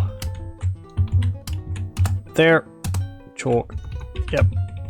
Suspend it. Wall grate. There. And place that grate. Great. And get rid of that. Okay. Now if all goes well, if I mine that channel out, hopefully this doesn't freeze. This is in a section of the river which doesn't freeze in winter, so I hope it doesn't freeze while it's going up there. But it doesn't really matter even if it does, because as long as we have water inside, that should be fine.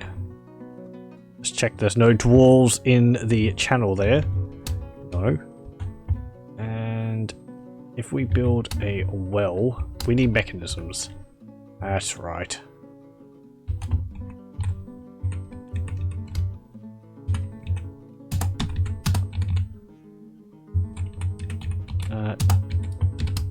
Do that. And there. And like that. Oh. I forgot to open up the corridor. There we go.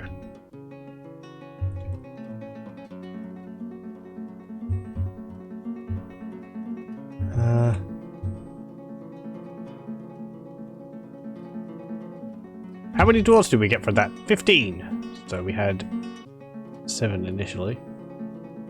8 dwarves. Fine. Who are you all? Let's have a look. Fish cleaner, fish sector, fisher, dwarf, farmer, brewer, planter, mechanic, pump operator. Well, the mechanic will be useful. Pump operator, not so much.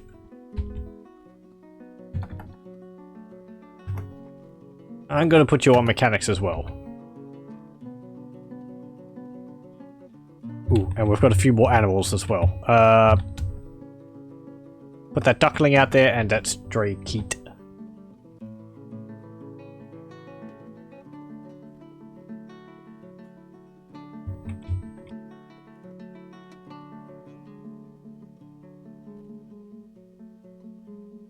Wait, what? Animal inaccessible? Where's the duckling?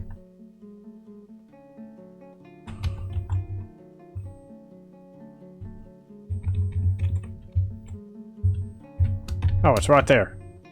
There it goes. Wait, what? This adorable animal can't work. It's a duckling. A small water bird. It has a large neck and powerful legs meant for swimming and diving. His feathers are brown, his skin is dark brown, his eyes are black. Aban Stizash Libash. Stizash Libash.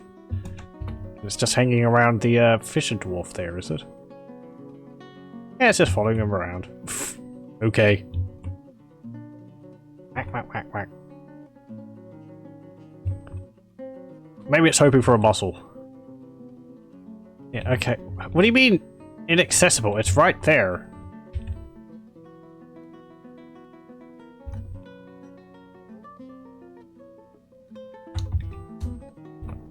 Okay, it looks like it's in the pasture now. Yep. I kind of want to build a all around them. Keep them protected. Have you finished building those? No, you haven't. Why not? Because you're planting stuff, I suppose.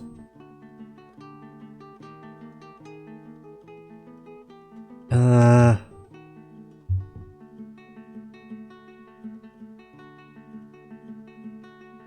it gone?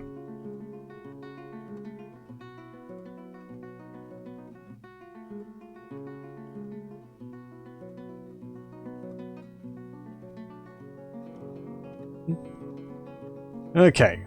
Well.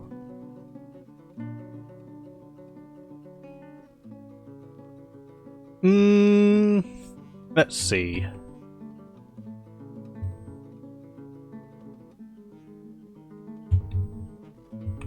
Is that? No one's mined that out yet. Why haven't you mined out the channel there? Busy with everything else. Are you doing it now? You are. Okay, good. And there we go. Water starts flowing into the fortress dungeon. We still need mechanisms. So build a Mechanist Workshop, which is T. There we go. And okay, I'm going to extend this further this way again. And we'll set up a smithing area. Like that. And didn't double enter. There we go. Pardon me.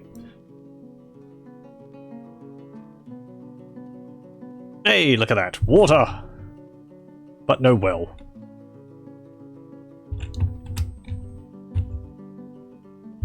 Build some mechanisms. We have a dwarf specifically skilled in the crafting of mechanisms. He just picked up a stone which you're standing on top of instead of getting one right next to the Mechanist Workshop. And it's going to take him longer than normal to drag it all the way over there. I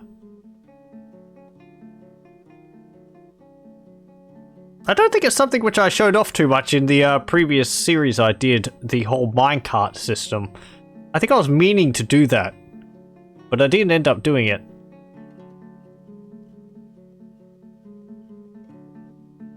Minecarts are kind of useful. They're a bit fiddly. As many things in Dwarf Fortress are, but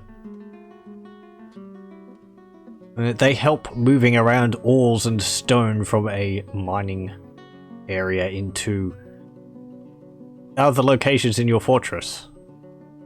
You also have a variety of ways you can move the minecarts around. You could have dwarfs push them, or guide them.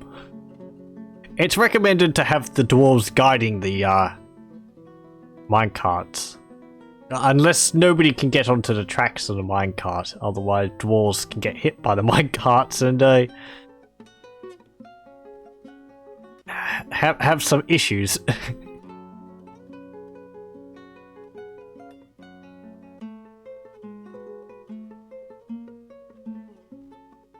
Okay, are we going to need more barrels? No. Ah, right, also. I've got more dwarves! We need more beds! 7. How many have I got? 9.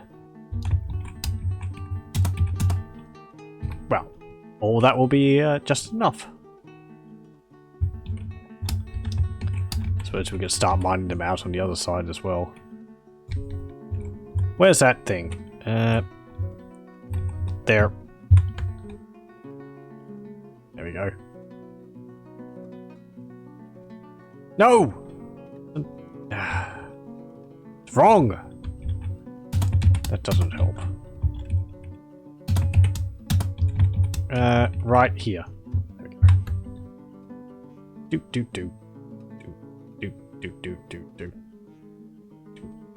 There we go. Then we can do it. There. Hooray for convenience! And we'll just do these ones. Honestly, it's fast enough for me to do them by hand.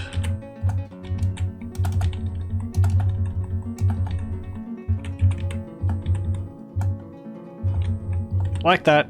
And there. And like that. And go up there. And because this is inside the sleeping area, we'll have it have a, what's it called, a crossway there. And that's more than enough beds for the moment. Until I get a migrant wave of like 40 dwarves all at once. I do kind of wish you could turn off migrants. Like, just say, like, no one else. You can limit how many dwarves are in your fortress in the ini file, I believe. So you can have like a fortress of limited to like 30. Is everything?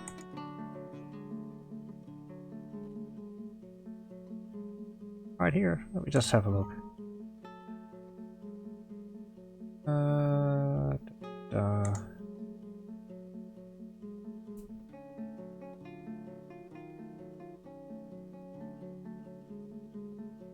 Okay.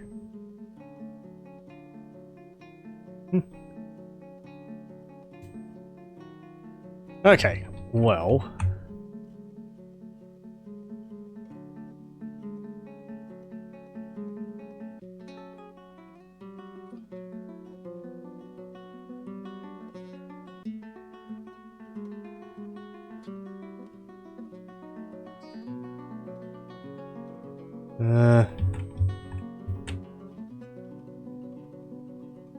Don't mind me, I was just umming and ahhing about the chat.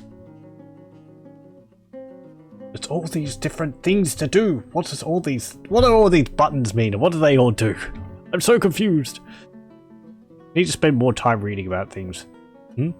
This week's free game, Horus, is live on the Epic Store.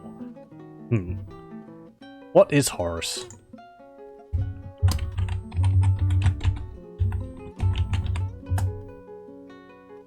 Oh, that looks interesting. Platforming adventure. That's some rather nice pixel art for the characters.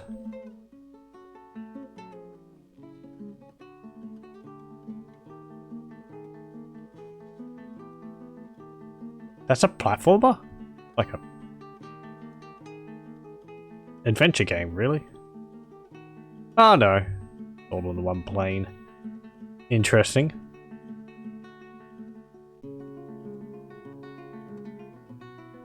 I haven't heard of that before.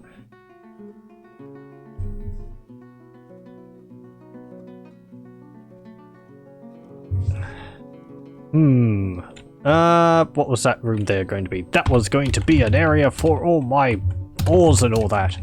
All my ores and all my bars. Okay.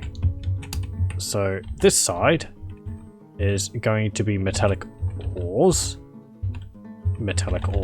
and nothing else.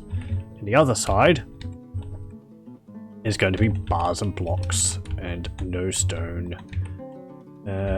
None of that. You can have blocks of metal.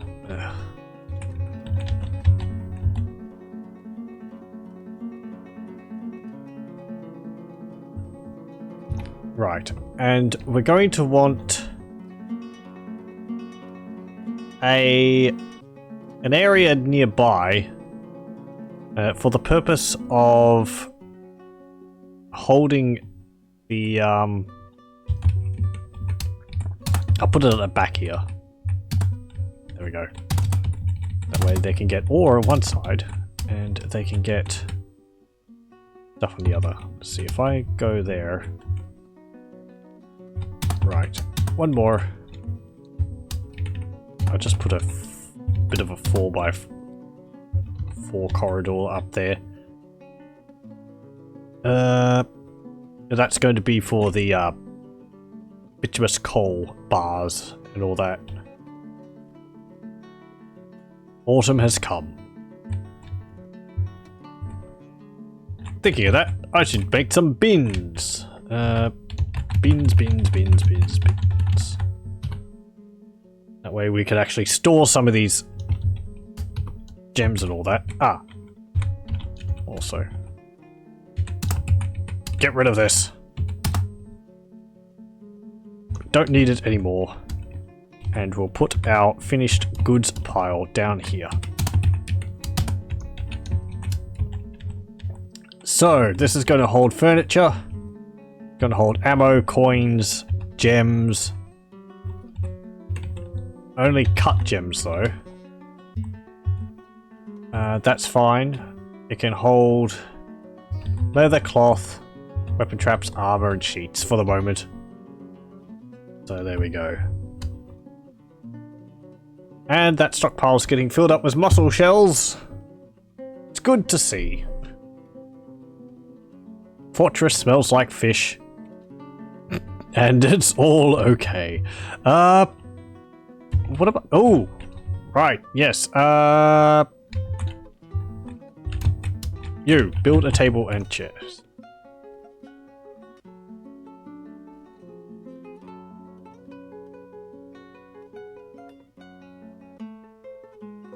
I'm gonna build some more doors.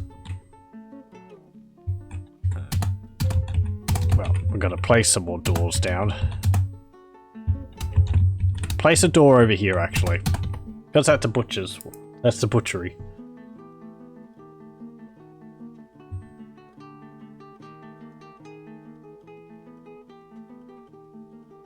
What's that thing? Oh, that's a stepladder. Why have you just left the stepladder outside? Someone's got a task for it. You know, a Kia can fly away with that. Somehow. What's the wiki say about Kias? Kia. Kias are flying pests that like to steal valuable items. They are attracted to things like cloth, gems, metal bars, stacks of crossbow bolts, and even wheelbarrows or anvils. They may even steal fish from a barrel after interrupting the dwarf hauling it. They're similar to a raccoon or a rhesus macaque. Macaque? I don't know how to pronounce that.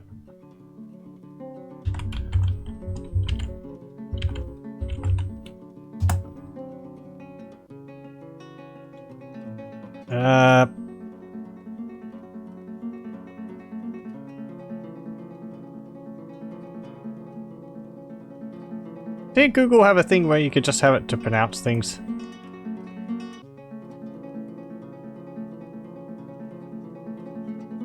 There we go.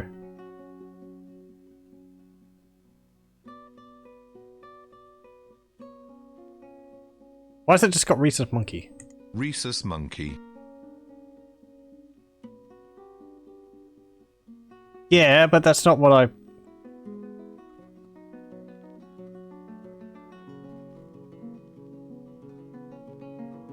What about this one?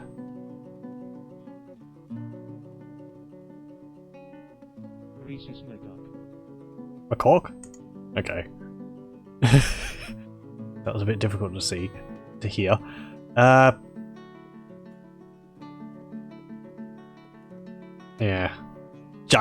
Large parrot things from New Zealand. Oh, what's going on? A caravan from Shinezul has arrived. The outpost liaison Ubbulfikod from Shinezul has arrived. Hey, well, we got our trade depot up, so that means we can trade. Nice. And we have a lot of gems. But we don't have a good trader. Who is going to be my broker? You. You're a great negotiator, professional consoler, professional pacifier, professional persuader. But I don't know if any of that's relevant to actually... yeah, you could be the bookkeeper. Only broker may trade, move goods, move that gem bin, and that gem bin. Wow, all my dwarves move those gems into their bin incredibly quickly. Okay, and trader requested depot. There's the outpost liaison running around. A short, sturdy creature fond of drink and industry. Her very long hair is braided, her ears are very flattened, her nose is extremely short, her eyelashes are short, her lips are thin, her hair is pumpkin, her skin is peach, her eyes are aquamarine. Oh, and she just accosted our expedition leader. I am your liaison for the mountain homes. Let's discuss your situation, if we must. There is much to share. Information added to Civilization's world info. What requests do you have on my merchants? Begin discussions. I would like some seeds. I would like some pigtail seeds. And some cave wheat, I suppose. That'd be nice. Maybe some more rock nuts also. I don't think... We've got an anvil, so I don't need another anvil. And we have more than enough ore and resources to make more anvils. We can import large serrated discs. I'm going to be making my own. Menacing spikes. Picks. Bodywear. Helms, caps, hoods, clothing. Ah, that's right. Last time I had to set up like a clothing industry because... Instruments! I'm going to have to look at those. Actually, no, because those are going to be the same as they were in the last fortress. So we're going to be having a ukas or something. I can't remember what they were. One of them was like a large stone organ or something with wooden parts. Or was it like a large stone drums? We could ask for pets. Bleh. Get some sows and boar. Sure. You'll probably bring some wine and all that anyway. Cheese. Peregrine falcon meat. What's it called? Tobias, was it? Sorry. Pigtail ropes. Let's get some of those. This is sort of just saying what priority it is. I think increasing the priority actually increases the cost of the items when they bring them. That's all fine. That's all fine. Do we have sand on our map? I don't know. We might not actually have sand on our map. I think we had sand on our previous map. Lye, charcoal, potash, pearl ash, coke. Buckets. We've got buckets. We can build them. Eggs. Tools. Yeah, we can build that. Jugs. What are jugs used for? Are they used for, like, carrying lye? Jug are a type of container made from ceramic at a kiln, yeah. Or made from metal. They are used in beekeeping to store royal jelly or at a screw press to store honey or rock nut oil. Jugs made from earthenware need to be glazed before they can be used to hold liquids like honey. Jugs are stored in the tools section of the finished goods stockpile and managed from the tools section of the stocks screen. Jugs are stored in bins. Jugs with royal jelly honey can be stored in 2 stockpiles. Finished goods, tools. Okay. I haven't actually done beekeeping before. And we can get sheets and just mugs and all that. Nope. Yep. That's fine. Discuss what we're willing to offer for your craft dwarf ship. Well then, we have finalized the export agreement. They want spears. And they want tanned hides. Legwear, meat. Rings. fish, earrings, handwear, bracelets, musical instruments, and hides, large gems. Well, poop. You're going to be getting large gems anyway. Large gems anyway. Spears we could make. Sure. We're going to be exporting spears, it looks like. Traders at the thingy? Yep. Greetings from the mountain homes. If it's a legend there, let us trade. Stinthad. Electrum bars, gold bars. So... Why do we have splints in here? Someone stuck splints in my, bin along with the gems. Magnetite blocks. Jet blocks. Pigtail rope. Let's get some cloth and leather so that we can make some more bags. Or we could just buy some bags. Oh, I'm gonna want some gypsum plaster as well, just in case anyone gets injured. Sandbag. I want a sandbag. Yeah. Is it something where... If you have sand in a bag... I don't think you can dump the sand out of the bag. I was thinking whether you could dump it out and make an infinite pile of sand. Just because there's sand on the ground now, and sand on the ground doesn't run out.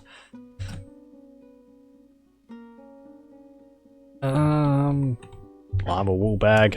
Sure. Pigtail bag. That's more expensive than lava wool. Sweet pods. Get that. Pigtail. Oh, because it's got bonuses on it. Get that one. Lava wool bag. Sand bag. Crop nuts bag. Sweet pods seed. Yeah, sure. Oof, look at that. Large green zircon, 400. Our guy's actually pretty good. We can see the value of things. That's nice. We don't have many gems in here, though.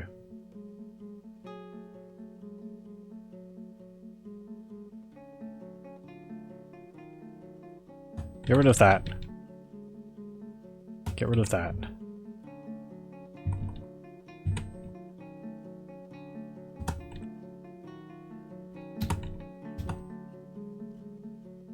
And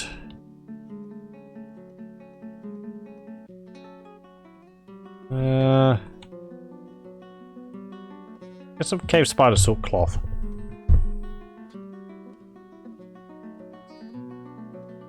Okay. Ah, wonderful. Thank you for your business. Also, we're going to give you a freebie. I will see that our leader gets this offering. They're not pleased with the trade, but...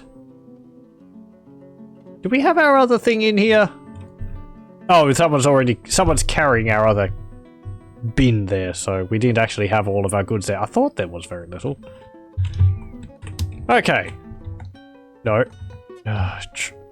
Come on, go back. There we go. There we go. Look at all that stuff. So...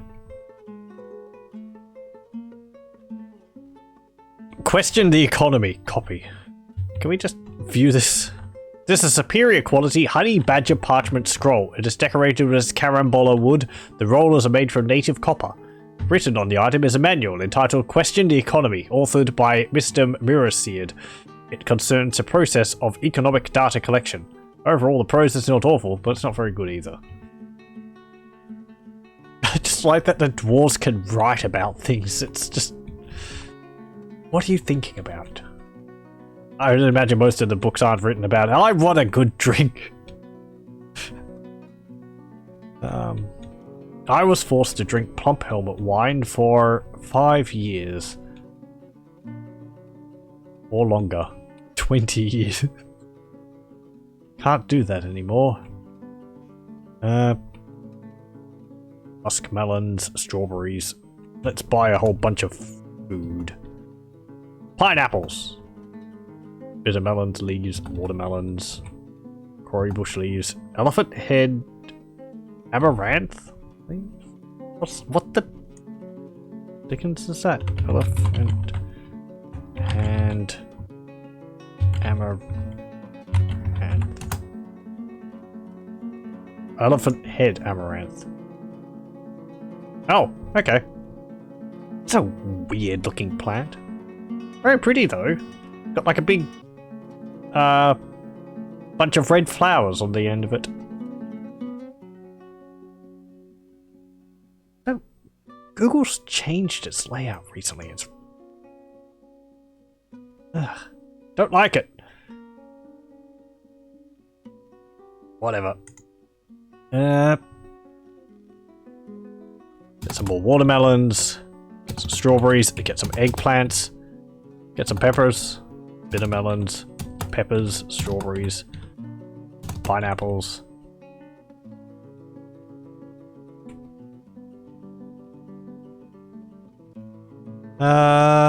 Cave crocodile meat. Prepared giant mole brain. Prepared leopard kidney. Dog sweetbread. Kestrel meat. Coyote meat. Olm meat. It's just like, looking at this, it's just like...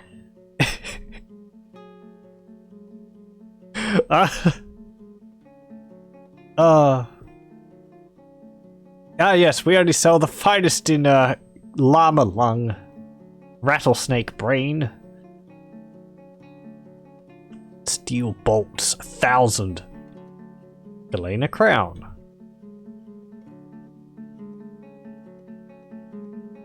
Let's get a whole bunch of pigtail cloth. There we go. Get that, and there we go. Trade. Anything else that we want? We've got some silk. I might get a little bit more silk. Just so that if we have any moods, people will have some silk to be able to use.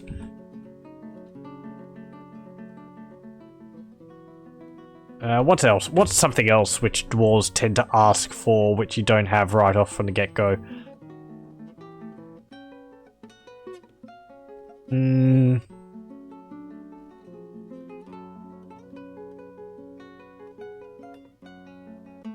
Gremlin tears? What?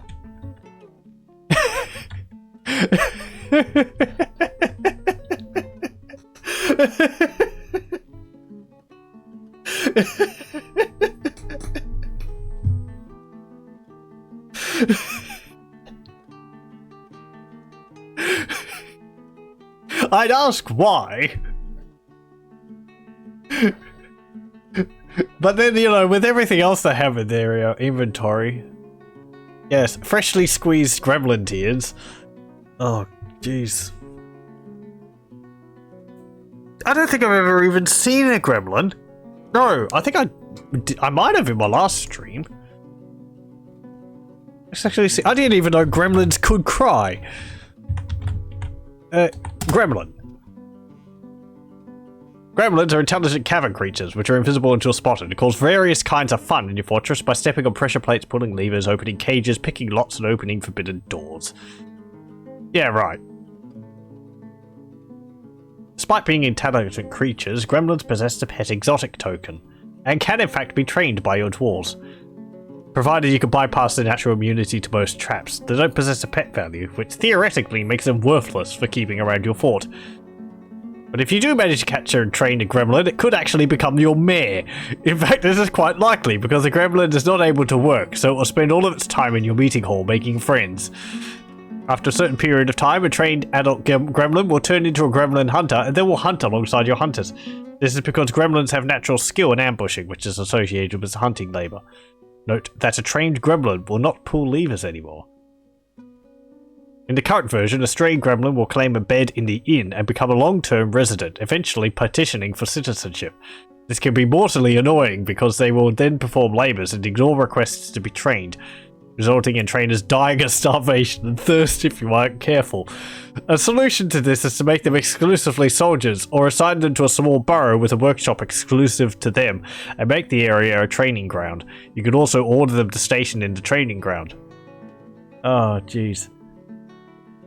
Gremlins will not eat normally due to having the bone Khan tag, and their minuscule size makes them terrible at handling alcohol. They are also notably long-lived, with some living up to 1,000 years. The Dwarven caravan will offer their bodily fluids for sale, including gremlin blood, sweat, and tears. Oh, and there's a bit of humor on the page. Don't expose them to bright light. Don't feed them after midnight. Don't get them wet. I never liked that movie growing up. It scared me. Gremlins scared me. And it's supposed to be a comedy movie. It's just one of those 90s films where it's like, oh yeah, it's totally for kids. And it's like, oh. Copper cage, zinc cage, steel toy axe, bismuth bronze toy axe, bismuth... a bronze toy boat. Let's get that. And the toy hammer. No, not the toy hammer. That's freaking expensive. I want the toy hammer. No, you're not getting it. It's too much. Keyboard is made from cougar bone. Chest is made from green glass. Sure, I'll buy some expensive instruments. No, not the whole thing. It saves me having to build them myself.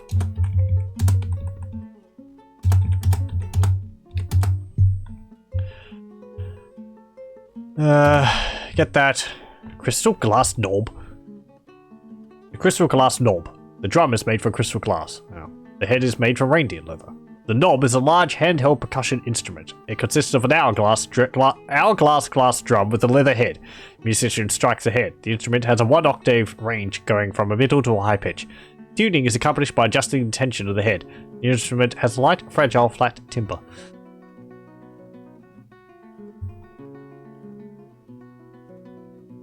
Honey badger bone. Yeah, we'll get one of the nice ones.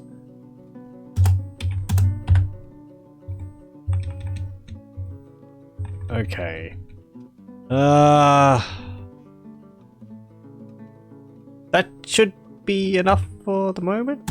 So I'll give you a few more things. There you go. Okay.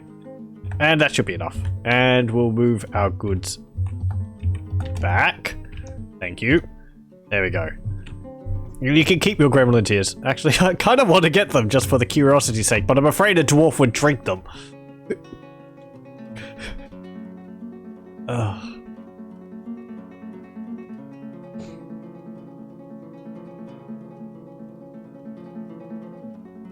Alright, stone up here. This is going to be for our... Actually, no, not stone. Bars. Hold on. I'll do this better. Hang on. Move that. Then place that. Okay. Now, if we do this like that, and get rid of that. There we go. Additional options. Is there anything else? Oh, whatever. And for the bars blocks, we get rid of metal. We have coal. Potash, no. Ash, pearl ash, and soap, no. Get rid of that. Get rid of that. Get rid of that. Okay. We're going to need a wood burners workshop. Where is it? Which button is it for? There it is. E. Wood furnace. W. Put that there. And we'll need a smelter, and we'll need a metal works. Where is it? It's not a forge. Metalsmith forge. There we go. We'll use our anvil. That way nothing will be able to steal it.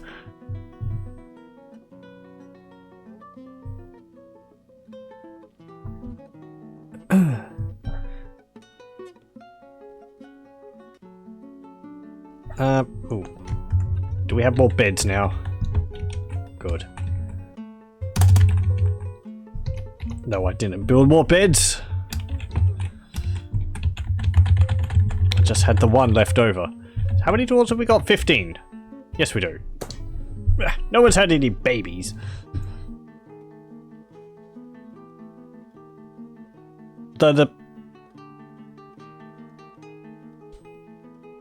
Actually, I don't think that the children sleep in the same bed as the parents. I don't think they do, actually. Let's have a look. Bed. A bed is a piece of furniture. Yeah.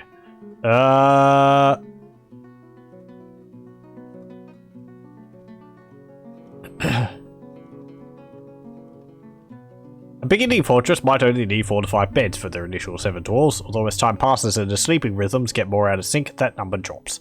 Although a fortress of 100 dwarves might only need a dozen or so beds to accommodate all sleepers at any one time, by the time a fortress reaches that size, some private bedrooms will most likely be a good idea, and bedrooms can only be defined from a bed.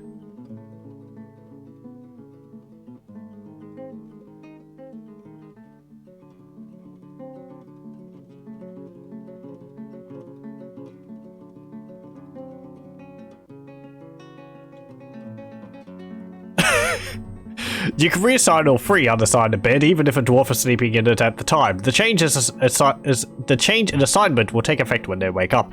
Each bed can only be assigned to one dwarf at a time. However, it is possible for one dwarf to be assigned to multiple beds.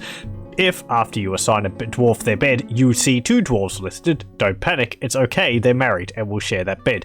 Married dwarves can sleep in the same bed at the same time, along with all 34 war dogs assigned to them. It's good to know they have enough room for their pups. And themselves. It's just like a stack of dogs on top of them. What's that? Now. Yeah, it's that duck. Why are you trying to put that duck in there again? Where is that? Where's that duck? Why is it being so much of trouble? It's over there. It's just running around. Whack, whack, whack. Yeah, you go back in there. Is there anything scary on the map? Ravens? No. That's all the, traders.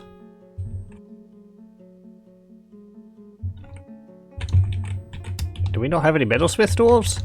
Well, guess what?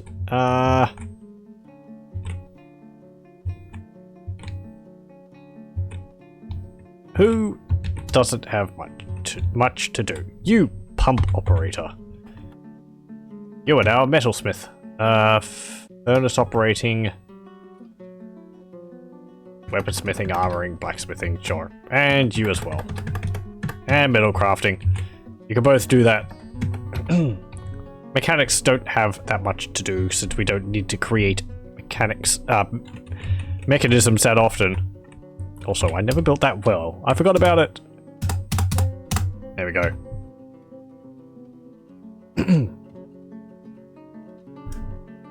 I am build also that table there, that chair.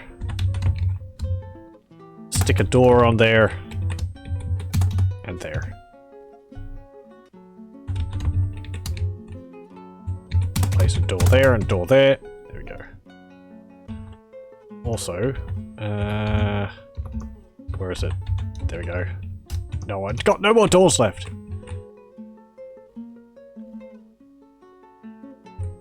Okay, so this room is now going to be my brokers.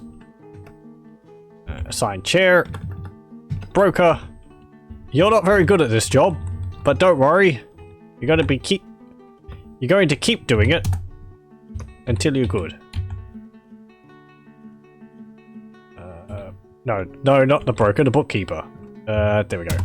Nice precision. All count accurate. I want you to count how much stuff I have in my fortress. And keep it as accurate as possible. Forever. I wish it was like it was in the earlier versions, where if you had your bookkeeper and you told them to keep stock of all your stuff, over time, because they were performing the task, they would end up becoming really, really powerful.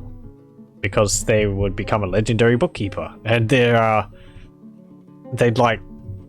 just get really tough and really strong from it. They'd be really good fighters.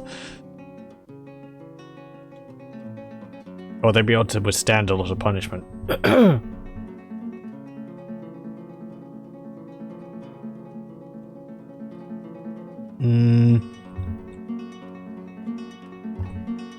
What's that thing crawling around over there?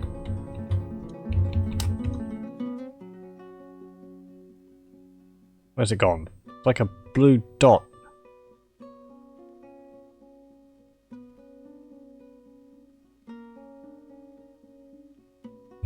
Whatever.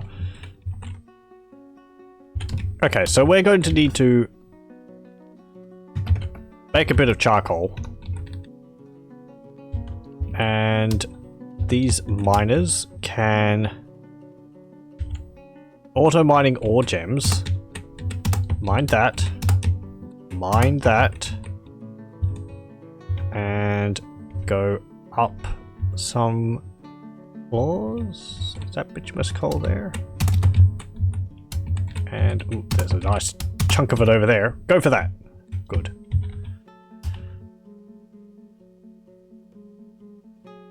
And they should mine out all that automatically and give us a lot of ores to make use of. I'm going to build some bridges over this.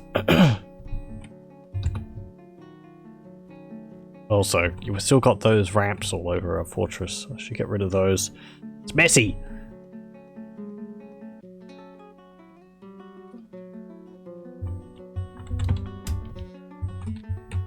Build a wall there, and a wall there. Could you, like, construct some statues? You. There we go. Ooh, also, we do need a manager. No one's got any relevant skills.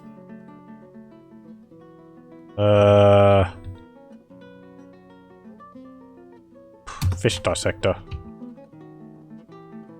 What's your name? Tossid. You are my manager. I think we need to get you a office. Yes, we do.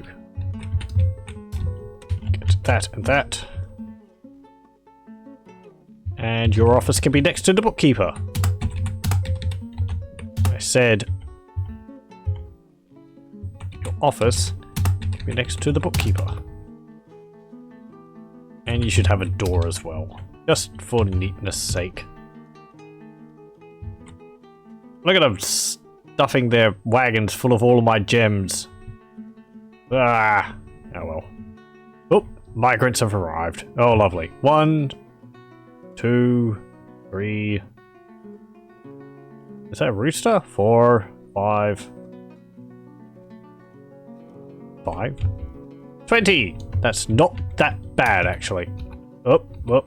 Okay.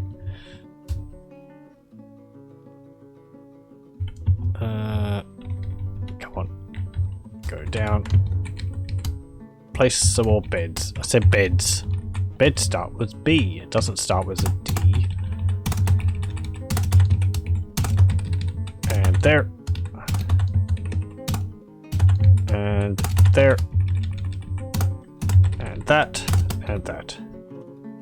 There we go. Struck a shawl. What's that?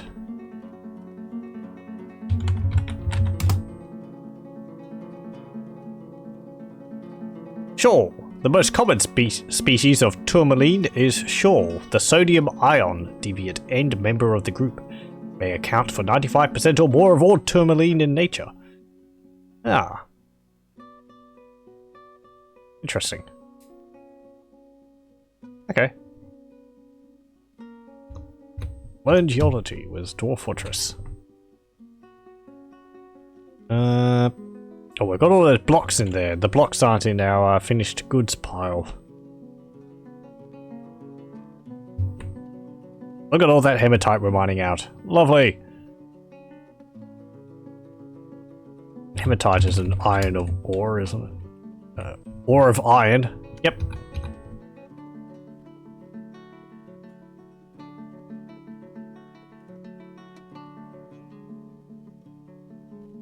That's a nice amount.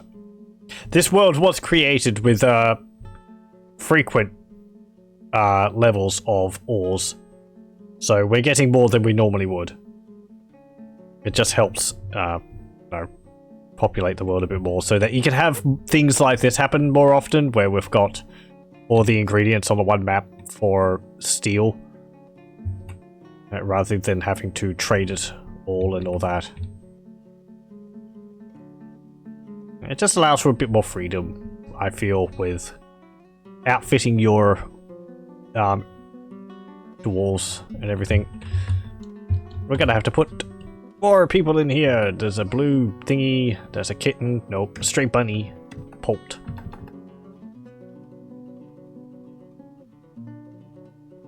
Okay.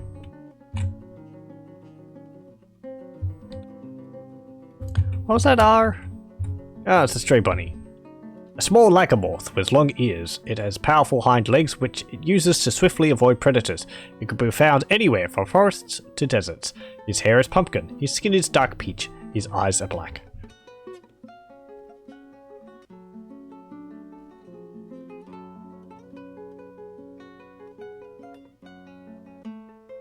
Ain't really mined all the way through there. Oh, it's gonna go off the map. Ooh. Oh well. Ooh, there's some more gems there.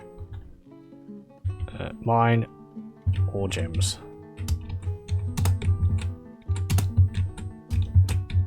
And there.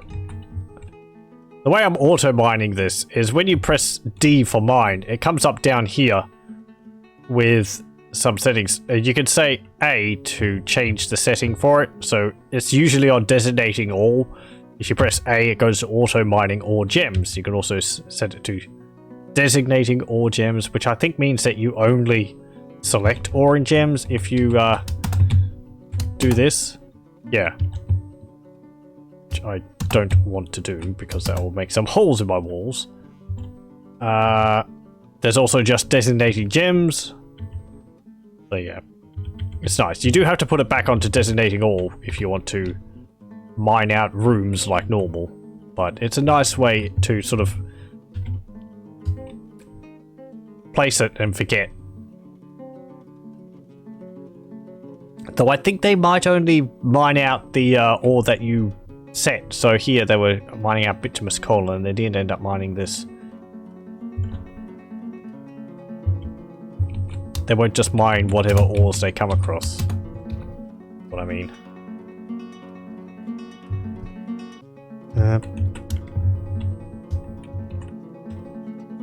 Yeah, see, they just mined out the gems there, but they didn't start mining out the hematite further down.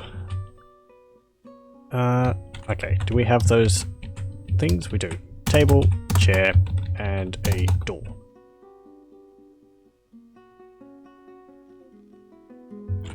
And how are those beds coming? Need bed. We don't have any beds.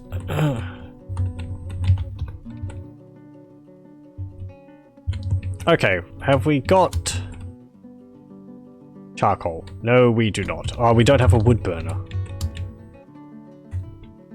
That would be under farming? No, wait. Wood burning. There we go.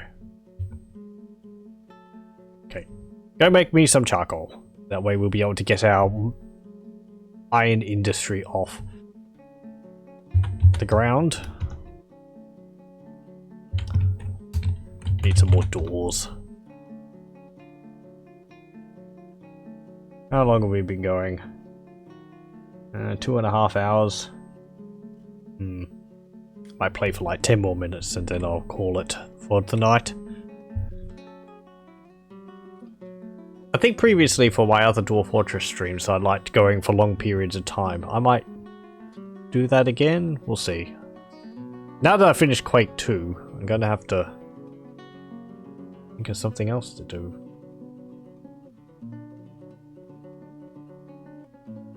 There is always Half-Life to install that. That's musings of what I'm going to stream out also.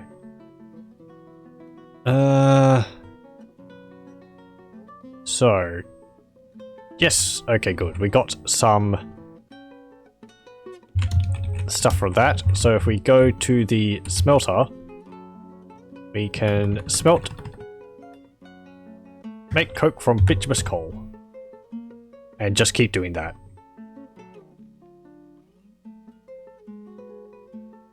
Look at them using those wheelbarrows to cart the heavy oils and all that around. I'm so proud of the dwarves. And then I see them carrying it around from outside. Well, they did it half the way.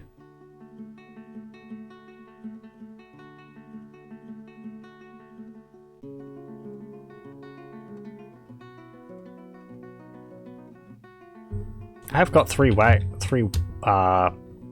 on here, don't I? No. I'll just create more wheelbarrows. More wheelbarrows!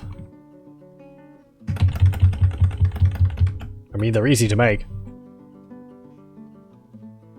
The outpost liaison's still here. What are you doing? Go home! We don't want you here. Sitting around... drinking all of our alcohol. Manager. There we go. Okay, so now I believe I can access the workshop profile. Work orders. Here we go. So I can say new work order. I want you to make a statue. 2. And conditions? No. Details. Here we go. Specify image. Relate to historical figure. Hey, look. We've actually got some of the dwarves. This nameless being is... it's just a lot of nameless beings. And then there's buttery whale filters from our previous fortress. And there's mind, tidy... the 2 dwarves which I named as were-rats because they got bitten by were-rats. And Divirian it was. These are all people from our previous fortress. I believe they all died. Maybe they did? Maybe they didn't? Can't remember. They might have escaped. Or did I succumb? I think I succumbed to a siege, so they're probably all dead. It's just unfortunate.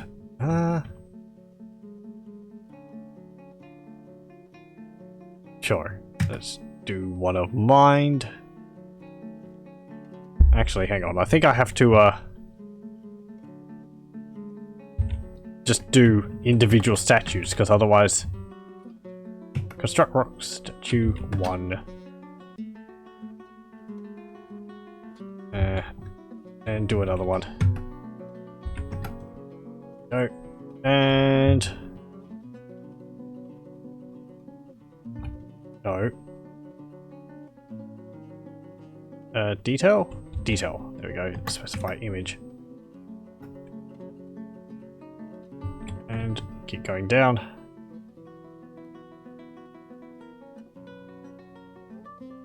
Do one mind. And another one can be of Tidy. I think Tidy was part of our military. Was he a broker or something?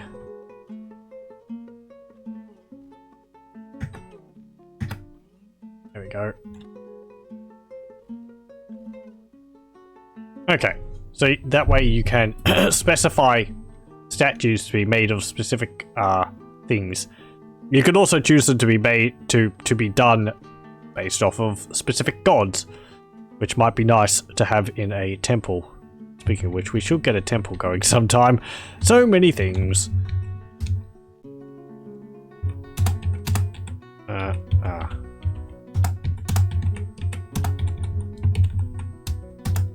temples don't need to be too complicated early on. Like, you can just have them as being a bunch of rooms.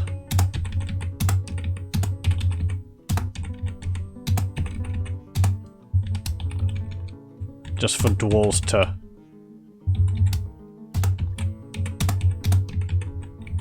congregate in. I think my prey area in my previous fortress got rather large. Yeah, I had a whole bunch of sort of star-shaped rooms for my... or diamond-shaped rooms for my dwarves to pray in. Okay.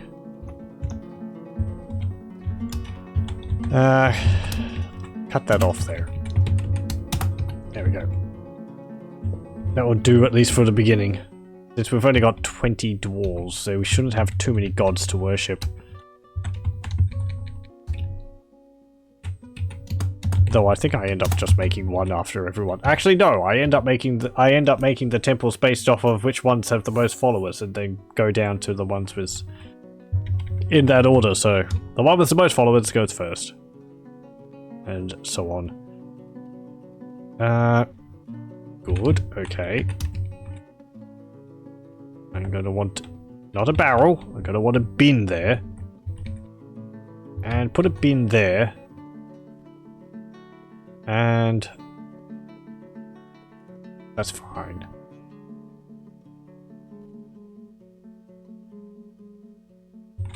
And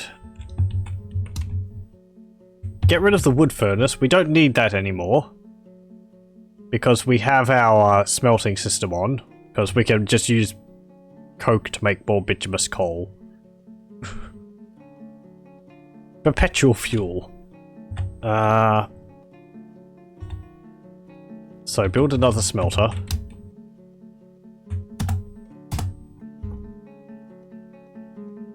And we'll use this one to start smelting iron ore. How do we make steel, actually? Let's see. Oh, wait, hang on. Okay. Steel is an alloy in iron and carbon, refined coal. First step is to create pig iron. 1 bar of iron, 1 flux stone, 1 unit of fuel, 1 unit of fuel or magma. Heat the forge. Okay, so you need 2 units of fuel, 1 for a source of carbon, 1 flux stone, 1 bar of iron. That gets you pig iron. The second step combines the pig iron with plain iron to produce steel. Okay, so you just need iron and pig iron. 2 bars of steel.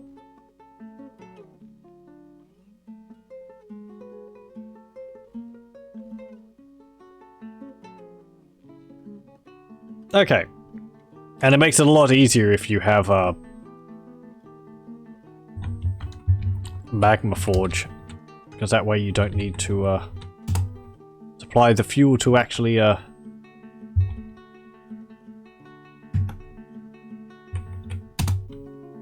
smelt the stuff. You just need the fuel to be able to set the good standards.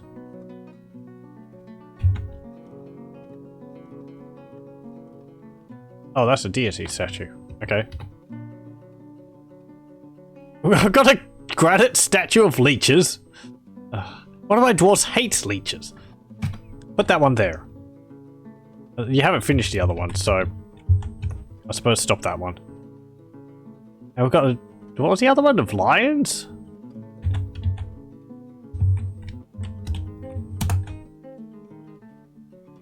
Yeah, of a giant lion. That's pretty cool.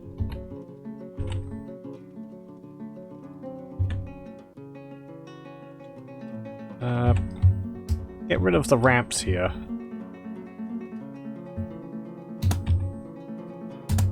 There we go.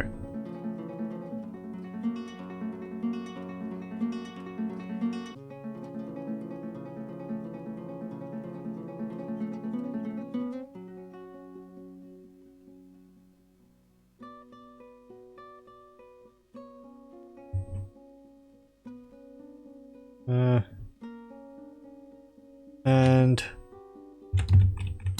get my iron smelting going a bit. Smelt hematite ore. Just do that a bunch. There we go.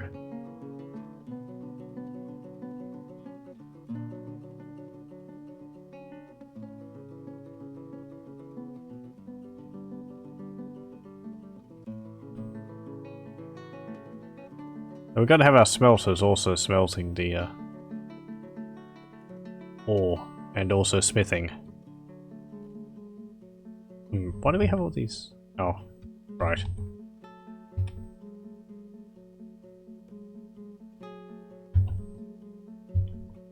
Oh, autumn's come again. All the leaves are falling off the trees. Oh, we need more drink, do we?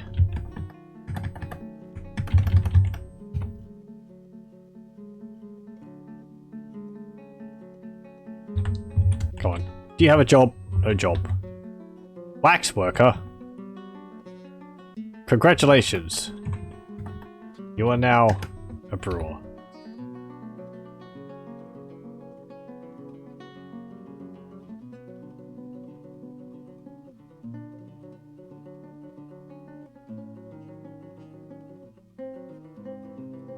Actually, where's that tasks thing? Let's see. Workshop profile. Work orders. New order. Brew drinks from plants.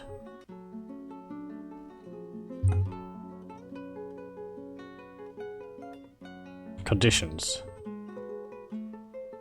Add item.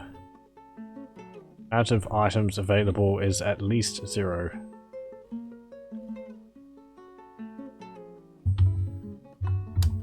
Check daily. And I want to make it so that if it goes below a certain number, you create more.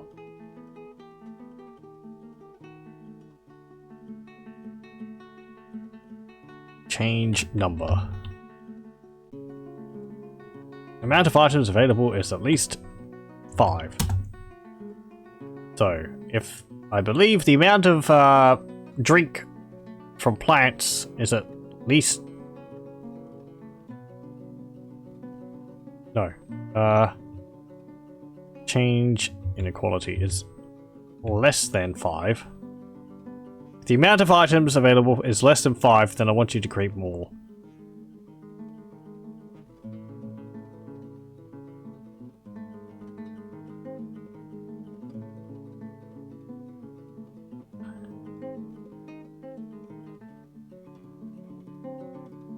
Okay.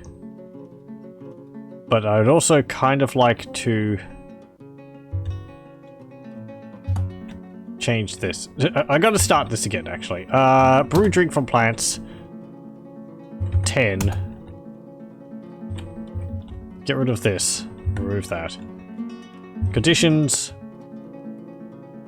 Add item condition. If it's at least 5, not at least 5. If it's less than 5. Okay, that should be right. Maximum general work order task. Is that keeping it there? Restarts if completed. Conditions checked daily. Okay, so from what I understand, if the number of drinks from plants drops below 5, you will create 10 drinks. 10 barrels of drink.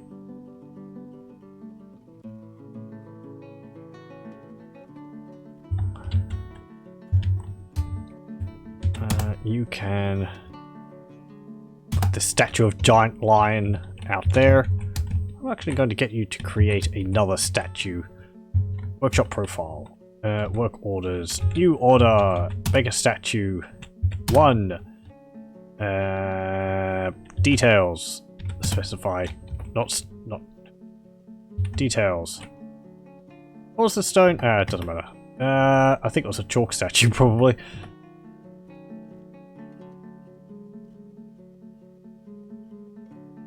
Existing image? No.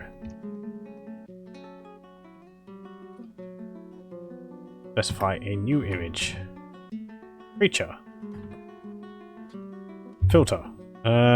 Giant lion. Wait, what? No. Gigantic version of the feline predator. It was talking about a snake before. Its giant prides can be found in the wildest, most savage parts of the world.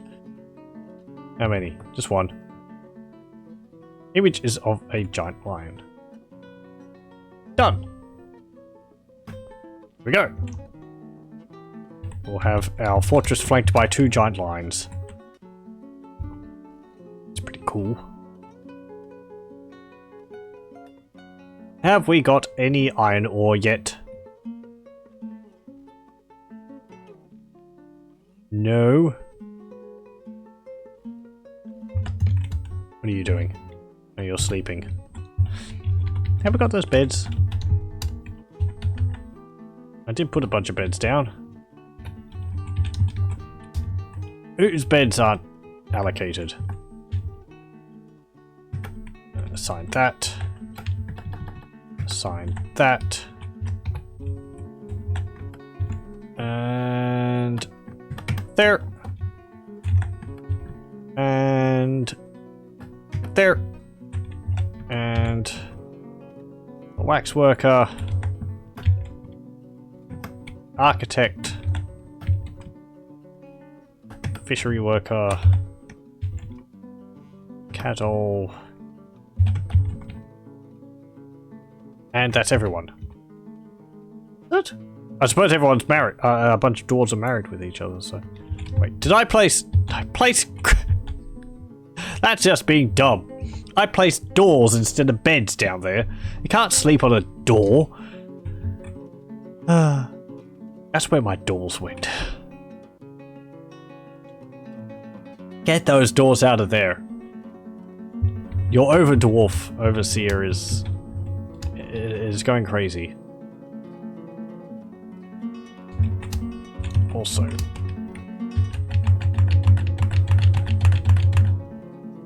No, hold on. Work orders. New order. Create table. 20 tables. New order. Throne. 20 thrones. There we go. Okay.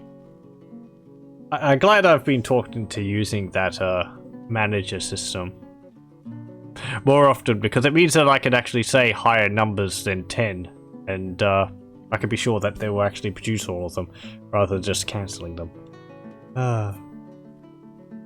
Ooh.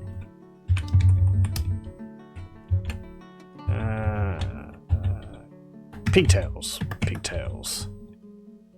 What's these other ones? Plump helmets. Dimple cups. That's quarry bushes, and that is... Sweet pods. Okay. So this one can be cave wheat. Okay.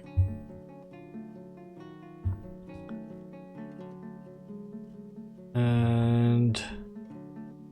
Right, well, things seem to be going on pretty well. I just remembered there's always something else to do. Let's have a look at the civilizations, because I did actually get to see the news which we got. News and rumors. In the early spring of 129, Ushria Oakenpalace became mayor of the Canyon of Honesty, replacing its older brother, Reg Guildknots. Oh, lovely. Oh, and there's a bunch of goblin attacks going on? Wait.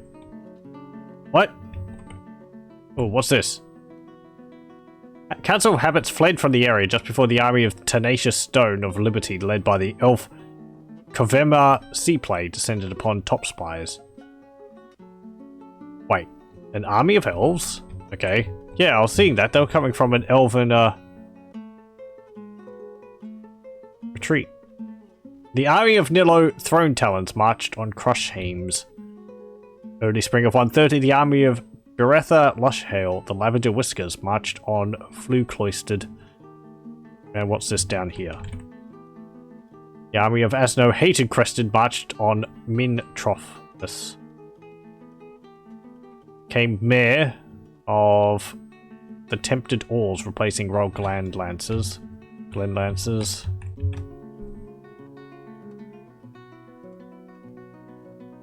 Gulfell marched on Shoot Guilt. Okay, and no news for other place. Oh, we've got...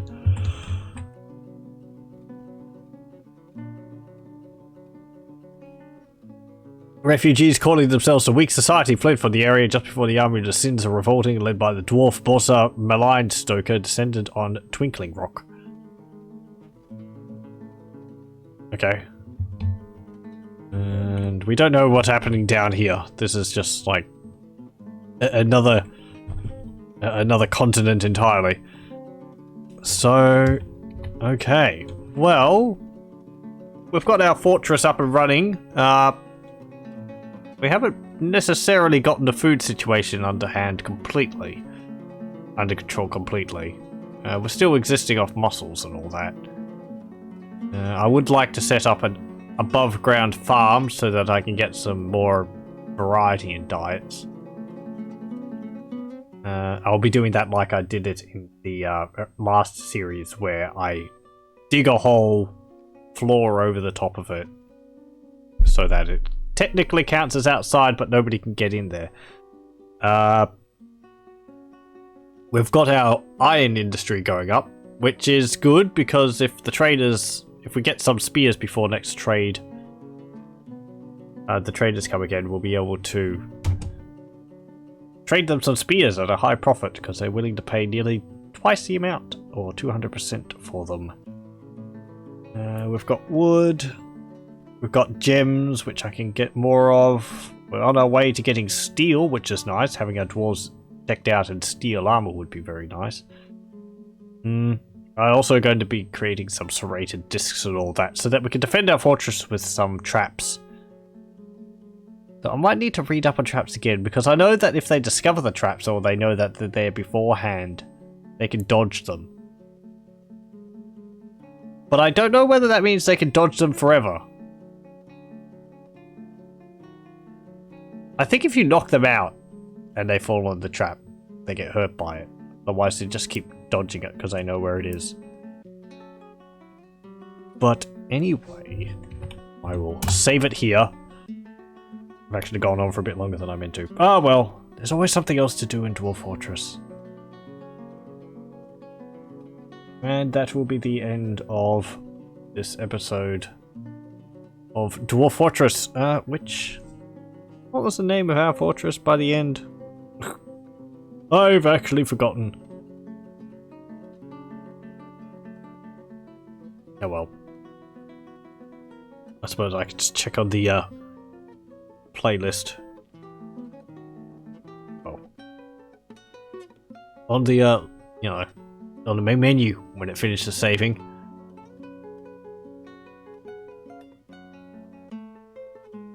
There we go. So I continue playing. Our fortress is Ubbulfikod. I forget what that stands for. But yes, that will be it for Dwarf Fortress for tonight. Thank you very much for joining me, and I hope you'll join me for the next time. I'll stop the recording here.